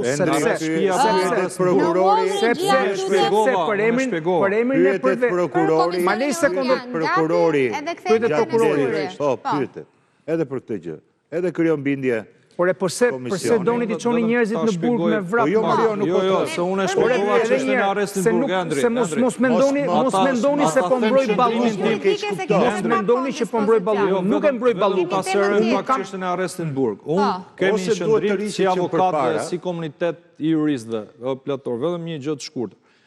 Arresti në burg është masë e cila vendoset në raste ekstreme, e thot kodi procedurës penale. Por në Shqipëri, e tham pak më herët, është bërë masive. Pra, prokuroria shqiptare ka bërë këtë si për, thash, nga vepra penale me marrë dënimi. Statistikë më se tjetë. Po ja një sekundë, po s'ka rëndësi më ky është standardi sot. Për statistikë, po jo statistikë, i ka mbytur qytetarët me këtë masë.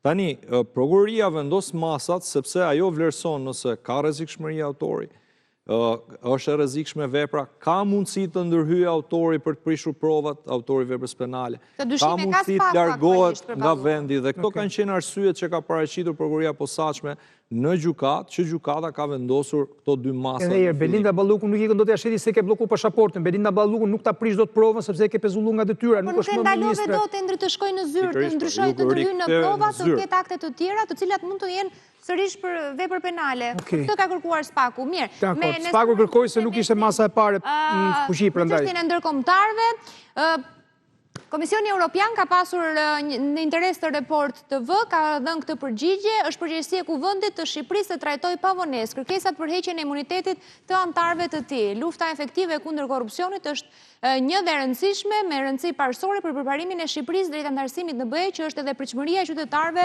të saj. Pra, kemi zë konkret që i deklaron qeverisë për të bërë mbledhjen e Këshillit të Mandateve. Dhe këtu nisim edhe me atë pjesë tjetër të emisionit, që si dhe sa do ndikojnë realisht çështja e... Po. Mund të ndërhyj vetëm një sekond, Plator, më fal, edhe që të keni gjithë kohën për diskutuar. Po, se... Të lutem, e kam lexuar këtë lajm. Po. Jam shumë kurioz, pa vënë dyshim as pak asgjë. Nuk kam gjetur burimin e lajmit në fjalë nga një zëdhënës i KS. Ju lutem, nëse mundet, edhe për kuriozitet, a na i paraqisni? Redaksia e Report TV ka bërë një kërkesë pranë Komisionit Evropian dhe zëdhënësi i Komisionit Evropian ka dhënë këtë përgjigje. Një zëdhënës, cili zëdhënës? Ma citoni çfarë ka thënë, ma tregoni, sepse ju keni, domethënë, beso të kërkon emrin, por zakonisht lajmet janë dhe me burime, Erion, kështu që kjo letër, sepse unë e di se kush e drejton Komisionin Evropian e Këshillin Evropian. Flasim për një zëdhënës të Komisionit Evropian. Unë di që kur kryeministri tim shkon në Bruksel, del me një deklarat me atë titularin tjetër të atij institucioni. Patjetër, por kjo nuk e zhvon interesin. Ky nuk e zhvon interesin. Mos unë me një detaj, se që në momentin, më falë, ja po ta themu, që në moment, shiko, gazetarët, ta them si gazetarët, praktika është e tillë, që ti mund t'i bësh dashje, Komisioni një kërkesë, dhe një zëdhënës nga zyra e zëdhënësve, zyra e shtypit të sjellë një përgjigje. Ti mund t'i thuash Marselis më tregoj mailin, por Tani, atëre, shiko, se nuk e kam gjetur. Më dëgjoj një sekond. I bie, po pra sepse atëre, sepse kjo është një përgjigje e personalizuar për një media shqiptare që i ka dërguar. Fakti që delegacioni i Bashkimit Evropian në Tiranë nuk ta ka përgënjeshtruar, tregon që kjo gjë nuk është një shpikë e reportit apo e gazetares që e ka bërë tjetër. Është në praktikë. Merru me deklaratën, se deklarata në vetvete shumë e përgjithshme. Shumë e qartë pra. Shumë e Unë e thash që të merre me deklaratën, ndërkohë që do japi mendimet. Po mos e vënë në dyshim. A mund ta shohim? Jo, më nuk e vënë në dyshim. Dua ta di e kam kërkuar dhe nuk kam gjetur. Po nuk mund ta gjesh në burim publik, sepse nuk duhet se kush ta çfarë. Patjetër që vjen me përfaqësi nga zëdhënësit. Gjithsesi nuk e kemi, domethënë, që nuk ta shohim. Në 2019, të kujtoj, ishte diskutimi nëse Shqipëria do duhet të bënte zgjedhje lokale apo jo, opozita ishte tërhequr. Një gazetar nga një televizion tjetër i bën një kërkesë Departamentit Amerikan Shtetit për t'i dhënë peshë gjës që do thuhet del dhe i vë emër Matthew Palmer dhe përgjigja ishte përgjigja për gazetarin ton nga Matthew Palmer dhe. Dha dhe një intervistë po për zërin Amerikës dhe ran historia e zgjedhjeve dhe u bën zgjedhje dhe pa opozitën. Pra që një gazet, apo një gazetar, apo një redaksi drejtohet... Por nuk e diskutoj, a mund ta kemi, thashu? A, mund ta kemi. Në përfundim të emisionit do ta vënë në dispozicion. Mënyra se si e the... Thash që në fjalin e parë që nuk e vënë në dyshim, thash. Për lajmet në Report TV të jesh i sigurt edhe nuk e vënë në dyshim, a mund ta kem, thash, ta lexoj. Patjetër, në fund të emisionit do ta vënë në dispozicion. Me Nesturin, lutem. Shiko, kjo është mënyra më e sintetizuar e asaj çfarë kërkohet. Dhe këtu, unë nuk se jam, do më tonë që mos më këtë kuptoj gjafo për sa i përket se kërkohet që shkohet në burg. Asë nuk është fare qëllim. Unë them që procedurat në këtë kuadër duhen ndjekur dhe ne thjesht mund ta mendsojmë se çfarë ka, se dosjen e dinë ata. Është detyrë dhe përgjegjësi tamam e kuvendit që të ndjeki procedurat siç i ka ligji.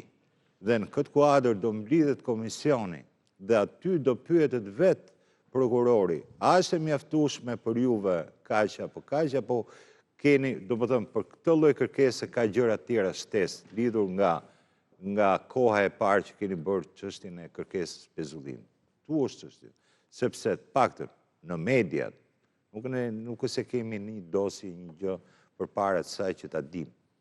Po në media, për shembull, ka supozime që janë çështje të ndryshme. Dhe këtu ka të bëjë me atë që për një çështje mund të kërkohet thjesht aspekti pezullimit, por çështje tjera mund të kërkohet diçka më tutje.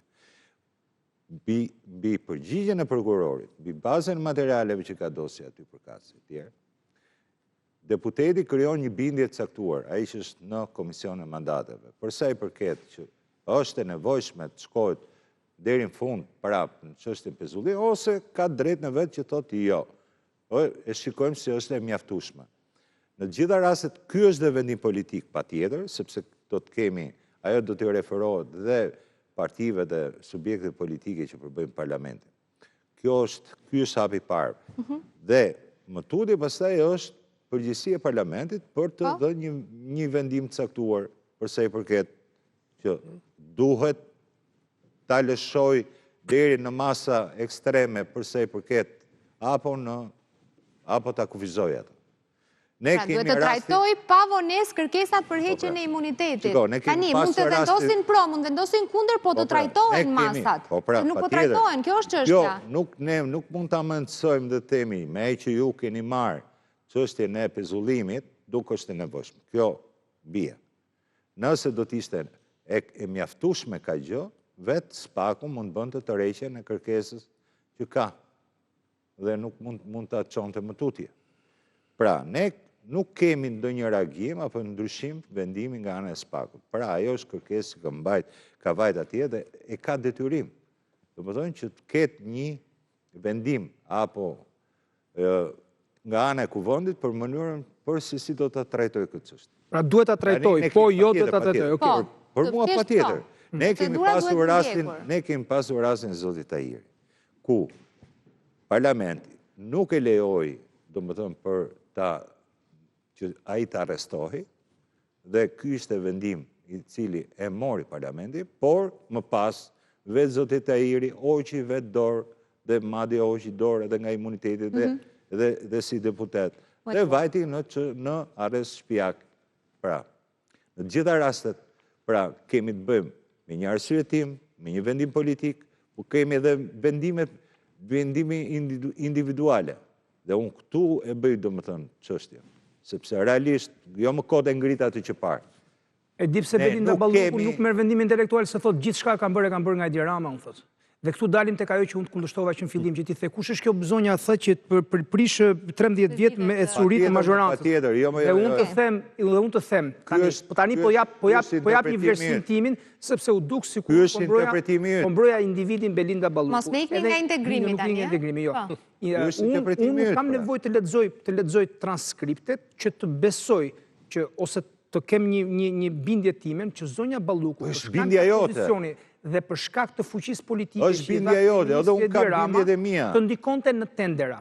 Ndikimi në tendera për caktimi tenderave apo i fituesve mund të jetë vepër penale. Dakor, unë nuk kam nevojë që të lexoj diku në përgjime një gjë që unë e di vetë, që ajo hoqis Erion Braçën nga Fieri, se nuk e donte dhe në vend të Erion Braçës zgjodhi Zeqinet Çavushajn. Dakor, unë këto nuk por, kur vjen puna, kur vjen puna te masa, atëre, kur vjen puna te masa, personalisht jam kundër arrestit për statistik, sepse edhe Kreshniku që jeton në Gjermani, edhe unë ta thash në fillim, Bashkimi Evropian, ku ne synojmë të shkojmë, i arreston njerëzit me vendim të formës së prerë.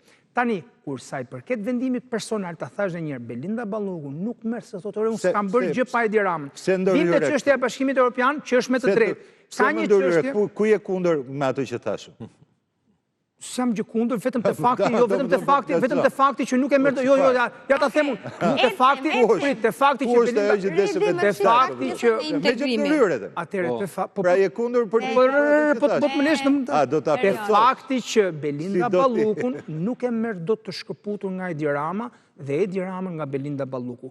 Politikisht dhe po të duash ti dhe penalisht, nëse ka përgjegjësinë e kanë përbashkët për mua. Dakor? Kështu që kjo është. Vim te Bashkimi Evropian. Ka ndoshta një narrativ tani që po thuhet, po bëhet, që neve rrezikojmë integrimin, edhe pse vetë personalisht nuk kam besuar në që kemi qenë afër për të integruar, megjithëse një miku im shumë i mirë, Arben Shkodra, që e njohim të gjithë, më thoshte, Endro, duan të na marrin se Beni, duke qenë sekretari i përgjithshëm i Këshillit Ekonomik Kombëtar, merret me këtë punë dhe më kanë thënë, duan të na marrin. Ka një qasje në Bashkimin Evropian që duan të na marrin dhe pse ne nuk jemi gati. Tani lind pyetja, a vërtet kryeministri Edi Rama nëse kanë kërcënuar takimin me presidentin e Këshillit Evropian Costa, që shiko mos e pengo drejtsinë e tjera, po i bëhet vonë për integrimin? Këtë e kam si pyetje për ju socialistët. Ju i bëhet vonë? I bëhet vonë Edi Ramës? Është kërcënuar Rama? Po fal, po pse ti nuk je socialist, po ti dole folën në emër socialist? Kjo është. Gjafo është kërcënuar Rama? Do një koment për këtë mund të ta jap. Kërcënuar në thonjza mund të ta jap, Gjafo. Në thonjza ta bëjmë ne. Okej. Ma lejon një koment të shkurtër? Po, tani ke në linjën e asaj që thash që unë pa parë dikë që del dhe flet në emër të një institucioni, nuk di si mund ta komentoj një deklaratë, po të them në lidhje me atë çfarë ju po thoni që nuk ka lidhje fare me atë çfarë deklaron Costa kur del nga një takim, unë nuk e di se ku bazohet gjithsecili që e mendon në këtë formë. Që të thuash që është kërcënuar, i është thënë, nuk si është thënë. Ajo që po flitet tash, kërcënim në thonjzat, që po nuk bëre këtë, iku kërcënim, ne jemi tani në epokën e gjithë filmave fantastiko shkencore dhe gojdanave që dëgjojmë nga mëngjesin darkë, që i tha këtë dhe i tha atë. Në takime, shumicën e rasteve janë bilaterale. Po mirë, po e lë këtë. Do më thënë, duhet ketë... Një gjë, po duhet kesh parasysh një gjë, dashur. Duhet kesh parasysh një gjë. Tjetër gjë është deklarata publike, tjetër gjë është deklarata private. Dim të gjithë pra patjetër. Patjetër. Po pikërisht që të shkohet dhe të aludohet vetëm në gjëra të zeza, ekstreme. Po më kërcënimi nuk është individual, kërcënimi është Shqipëria kthehet mbrapa në procesin e integrimit. Ju s'është keni dieni që Rama është kërcënuar Erion, apo jo? To tani mos bëni bisedë të tilla tani. Këtë nuk e di, unë vë dorë në zjarr për lajmin që kemi në UOL. Këtë nuk e di. Shqipëria si të them. Është më pranë se kur Bashkimi Evropian, kjo është pak po e sigurt. Që Bashkimi Evropian e do më shumë se kur Shqipërinë, kjo është pak po e sigurt. Që po puqen të gjitha gjërat. Dhe e ka thënë dhe kryeministri, janë vënë dhe yjet në një linjë, tha, nëse mbani mend, që ne të shkojmë dhe të bëhemi pjesë e familjes madhe europiane, ky është momenti Ja, vëmë, po, që duhet ta disa shfrytëzojmë. rezerva. Tani, në qoftë se ne fillojmë dhe themi, jo i tha, jo po mu Por politika... të shojmë në çdo gjë. I dashur se je... Jo, ti mos lësho së parë, Erion, tek paktën tek lajmi që kemi këtu, sepse ky është fakt dhe është i mirë zyrtar që kemi me Komisionin Evropian për report të një sekundë, themet një gjë male. Lajmi është tek faqja e Jo, shqiptar.com. politika është në rast të parë perceptim. Pse dhe korupcioni matet me indeksi i perceptimit korupcion? Patjetër. Në rast se krijohet një perceptim që Edi Rama po e pengon drejtësinë, kjo mund ta penalizojë këtë dhe njërin nga ata yjet që janë vënë në një vijë mund ta nxjerrë nga vija e drejtë. Kështu që kemi krijuar ne këtë perceptim. Nga e 20 nëntorje këtej. Rasti i Ballukut mund të ndikojë në krijimin e këtij lloji perceptimi. Okej, Redi? Ka shumë arsye për të motivuar asnjë lloj perceptimi. Drejtësi se për mua. Replik mbi replikë edhe. Jo, nuk ishte replikë. Unë ndërhyra për procedurë. Nesturi ka kopam takuar, kështu që Unë ndërhyra për procedurë, ky ka replikën. Për t'i kthyer përgjigje gjithkujt. Po, ja, përfundoje Nesturi dhe Ngele teatri Redit, po. Redi Nesturi më dhe thuaj. Krishnikun direkte. Shiko. Do kalojmë te opozita, se aty kemi. Ne kemi gjëra të rëndësi kur rëndësishme. dalim këtu. Dhe nuk është çështja vetëm thjesht ke bindjet tona, por njëkohësisht t'japim dhe një lloj kontributi, jo vetëm për të na dëgjuar opinioni publik, por para se kemi mundësi, në një farë mënyrë bëjmë edhe një lloj thirrje dhe ngrem disa çështje të cilat padyshim na prekin të gjithëve. Sa mund të jemi ndikues apo jo, për sa i përket linjave të politikës, kjo është një çështje tjetër, por është në drejtën tonë dhe është përgjegjësia jona që realisht kur e themi këtë gjë që një çështje e caktuar mund të bëhet pengesë përse e thurin, kjo është shqetësim i cili është goxha i madh. Dhe aq më tepër për një forcë politike Që ka pas kartën e vet më të fortë. që është në jo vetëm çdo që palëzjedhje, është karta po. e vet më e fortë, por që ecuria dhe rrugtimi i saj në gjithë këtë çështje ka treguar se ka qenë shumë afër këtyre objektiveve. Dhe çdo lloj gjëje e cila mund bëhet pengesë apo të krijojë perceptim, siç thot Endri, përsa i përket saj, është gjë e fundit që ne duhet ta dëshirojmë. Pra, nuk është çështja të ne ta perifrazojmë apo thjesht për ta evidentuar. Çdo njeri ka evolucionin e vet brendshëm. Edhe çdo forcë politike ka evolucionin e vet brendshëm. Dhe në këtë kuadër, Partia Socialiste, për fatin tonë të mirë, ka pasur një evolucion i cili ka qenë në përputhje edhe me interesat e vendit. Dhe në këtë kuadër, nëse ne do ta çojmë pastaj interpretimin, kjo e ka dalluar që të jetë edhe për 4 mandate në pushtet. Dhe ne nuk duam pikërisht, domethënë që të bëhet pengesë dhe aq më tepër në këtë lloj fillimi, kur zgjedhjet nuk ishin larg, ishin më pak se një vit përpara. Domethënë që ky të bëhet në formë drastike dhe kur nuk ka as alternativa tjera e cila mund të jenë shpresë. Shqip Balluku është pengesë për integrimin? Ky lloj Të mos bëhet pengesë. Po të mos bëhet pengesë. Unë po them, ky lloj mënyre e se si po trajtohet apo po menaxhohet, varet se si mund të jetë, realisht krijon problematika. Dhe nëse është ngritur zëri, qoftë nga faktori ndërkombëtar e tjerë. Por sa i përket saj, se këto janë shenjat të cilat nesër pas nesër pikërisht puntojnë aty ku duhet, sepse askush nuk e dëshiron ndërprerjen e këtij rrugtimi, këtij bashkëpunimi, sepse Shqipëria është ajo që është, edhe për interesat e ndërkombëtarëve, por edhe për interesat tona, që të vijojnë në këtë drejtim. Po, Redi? Marcela, problemi është për të përgjigj pyetjes së Endrit, jo vetëm që është problem zonja Balluku për integrimin. Mos për socialist. Po e bëj, po e jap unë përgjigje. Ai për një jë është socialist. Një jë i edhe një rë. Ka shumë gjëra në përqen socialist. Ka një hendek opozitar në mes. Problemi është që jo vetëm zonja Balluku, por është një sër rrethanash që na pengojnë drejt bëjes. Mendoj mund të jemi në momentin më të afërt, siç u tha dhe në momentin më të mirë, me klimën më të mirë, por pjesa e luftës kundër korrupsionit nuk është thjesht dhe vetëm për akuzuar disa zyrtar të lartë. Është më e gjerë se kaq. Dhe sot administrata shqiptare dhe shteti shqiptar vuan nga korrupsioni masivisht, pavarësisht se janë marrë në akuzë disa zyrtar të lartë. Sot Shqipëria vuan dhe nga pjesa tjetër që lidhet me Shtetet Bashkuara të Amerikës, që u thanë deklaratën e saj, nga trafiku ndërkombëtar i narkotikëve, të cilët paratë të cilëve pastrohen dhe riciklohen në Shqipëri. Nuk e thot pas një lloj arsye trafikun e narkotikëve si problem dhe kërkon që të luftohet nga shteti shqiptar kjo lloj situatë.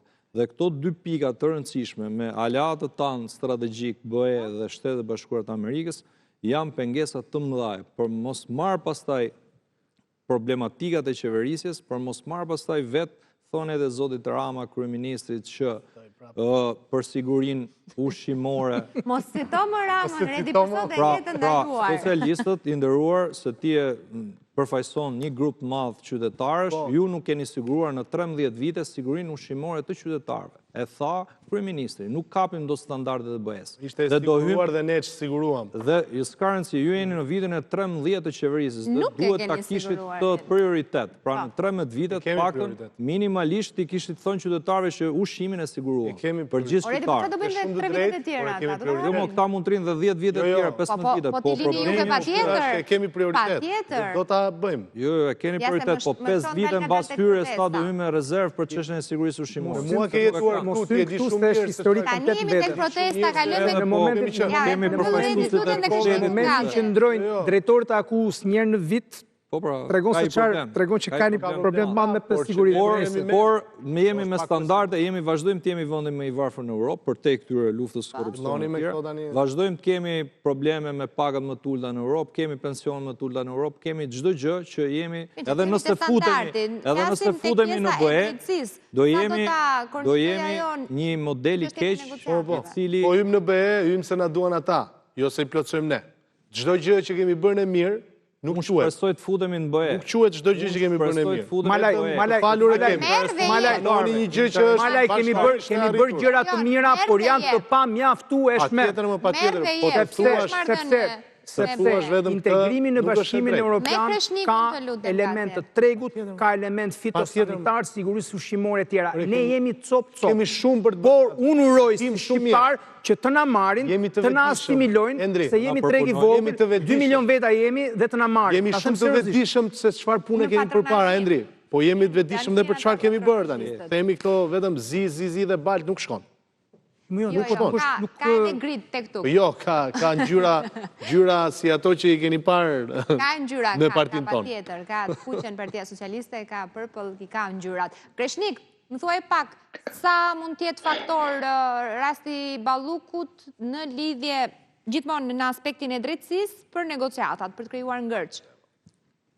Atëherë, së pari do doja të komplementoja dhe të shpreha respekt gazetarëve të Report TV-s që bën të mundur të peshkonin një informacion dhe një opinion shumë të rëndësishëm i cili është bërë objekt debati prej disa ditësh në Shqipëri. Një informacion ekskluziv që ka ardhur, po. Ekskluziv dhe për herë të parë që kishte një opinion ndërkombëtar për çështjet e drejtësisë që lidheshin me qëndrimin e socializmit. Faleminderit, po.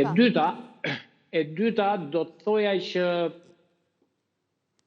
t'i kujtoja gjithë publikut që Belinda Balluku është person në hetim. Belinda Balluku është person në akuzë, Belinda Balluku është e pandehur, Belinda Balluku është pezulluar nga detyra dhe të katër këto element juridik që unë përmenda janë fakt që hetimi për Belinda Balluku nuk e pengon dot askush. Belinda Balluku jo vetëm që po hetohet, po është dhe në akuzë. Pra s'ka ngërç. Nuk ka.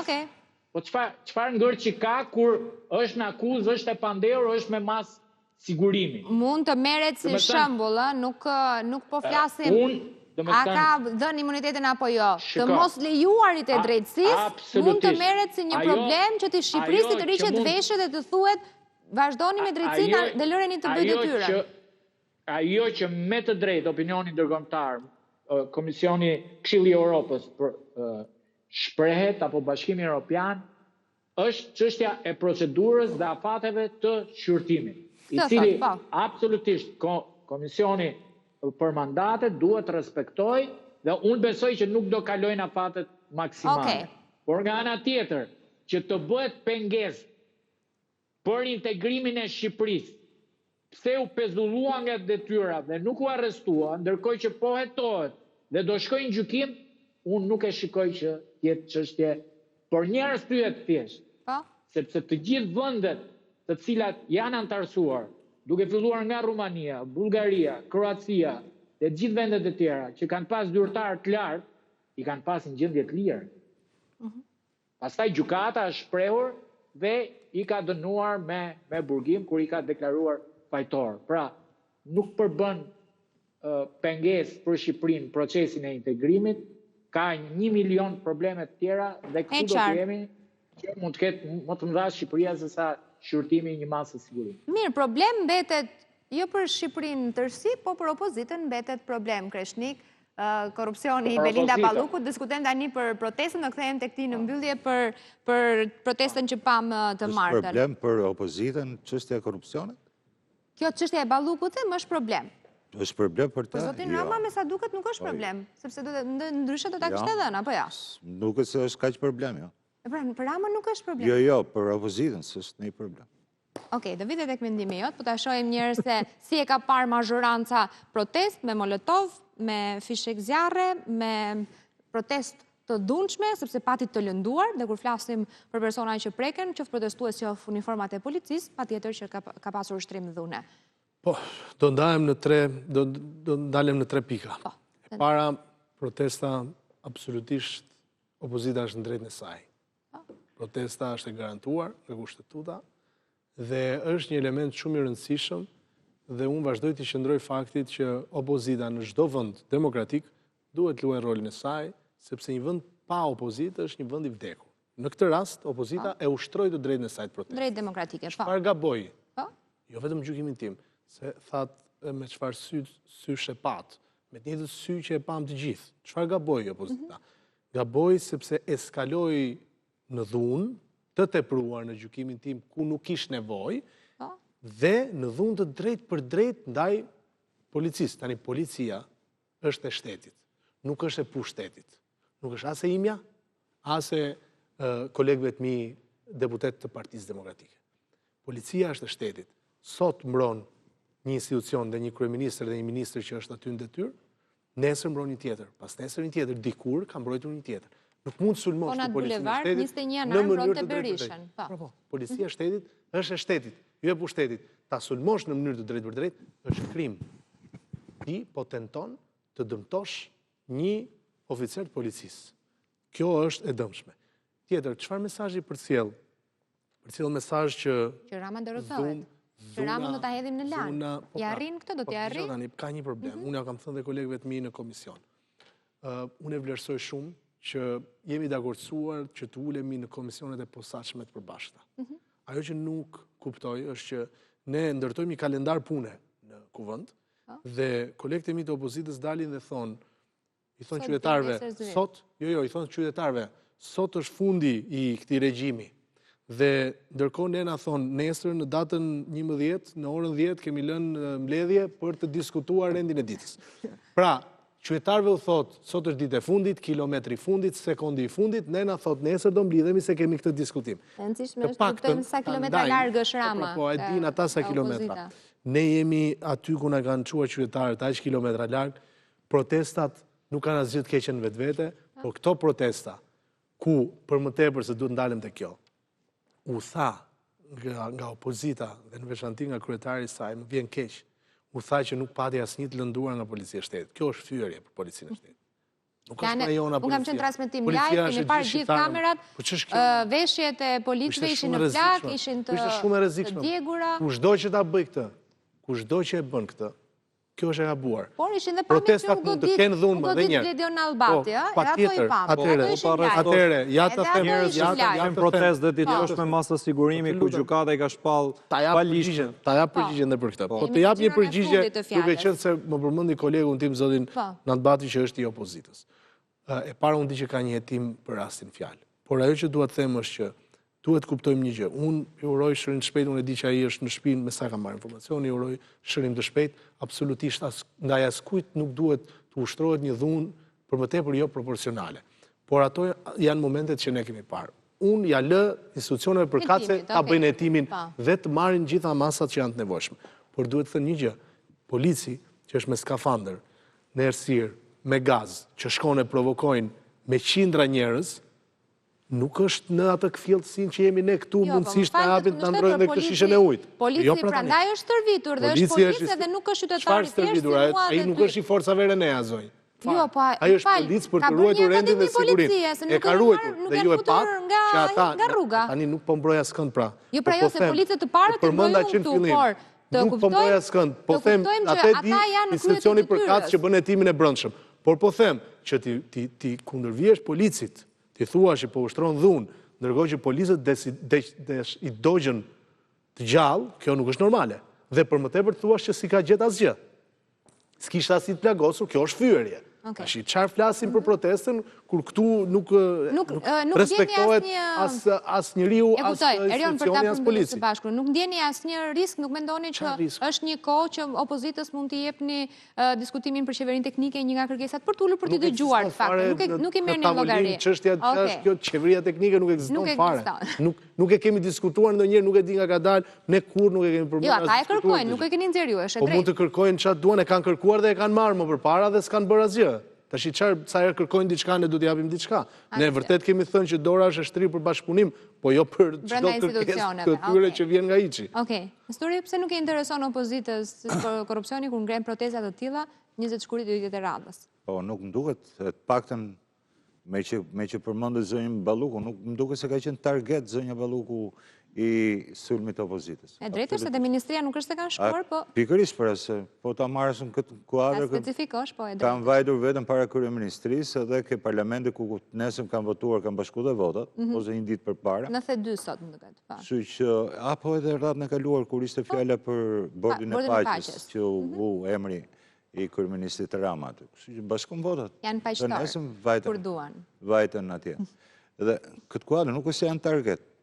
Nuk e kanë target, se Erion Velia të pak në 6 muaj aty nuk janë danë. Apo Fatmir Xhafës, kur ishin akuzat e tjera, i shkoni po zyres. Kështu nuk e shikoj këtë gjë. Këto janë thjesht element për të bërë politika, apo për ta shfrytzuar çdo lloj gjëje, por që nuk është se më duket serioze. Vetë fakti sot ajo që pash lidhur edhe në parlament që ndodh, dhe është për të ardhur keq, sepse duket që krijohet një gjendje amorfe, ku nuk ndodh asgjë, ku bëhen fjalë pafund, ku do merren her pas here me në një bullizëm të caktuar dhe që krijojnë targete kot me fjalë. Dhe madje më bëri përshtypje një nga deputetët sot tha që po marr fjalën, tha se pas 3 muaj tha se mu përmend emrin në për 21 janarin. Pra. Agron Malaj, po. Ishte, do më të, ju përmënde emri dhe kishte drejtën për bërë replik në rastin konkret. Pra, kishte 3 muaj që nuk liste. Dhe kjo ishte një element, nuk është pa i ti, Marë. Jo, do të them diçka. Unë po them, kam qenë aty këto 3 muaj, paktën 2-3 herë për çështjet ndryshme të rendit ditës, zoti Malaj ka marrë. Dakor, kam qenë aty. Ishte ajo që deklaroj, nuk ta është pa i ti. Pra, që është uzurpuar skena e parlamentit nga disa njerëz dhe që nuk ka absolutisht asgjë. Do të dalim ke qeveria teknike? Nuk protestën, në 30 sekundat e fundit se cili. Nësë mundën për protestën. Së është në një gjë që mund të parashikohet për mazhorancën. Nuk mund të presës nga një forcë politike që nuk ka qa jep. Unë jam shumë dakord që këtu të ketë një vetim politik brendshëm, ku vetë partitë politike pastrojnë vetë vetëm, sepse edhe ato kanë mekanizmat të tyre për ta pastruar vetë vetëm, nga këto çështjet. Por nga një parti e cila është në opozita ndej, dhe që duket nuk ka pikë shansi që të reflektoj apo të shkojnë përpara, nuk është ka një pritshmëri.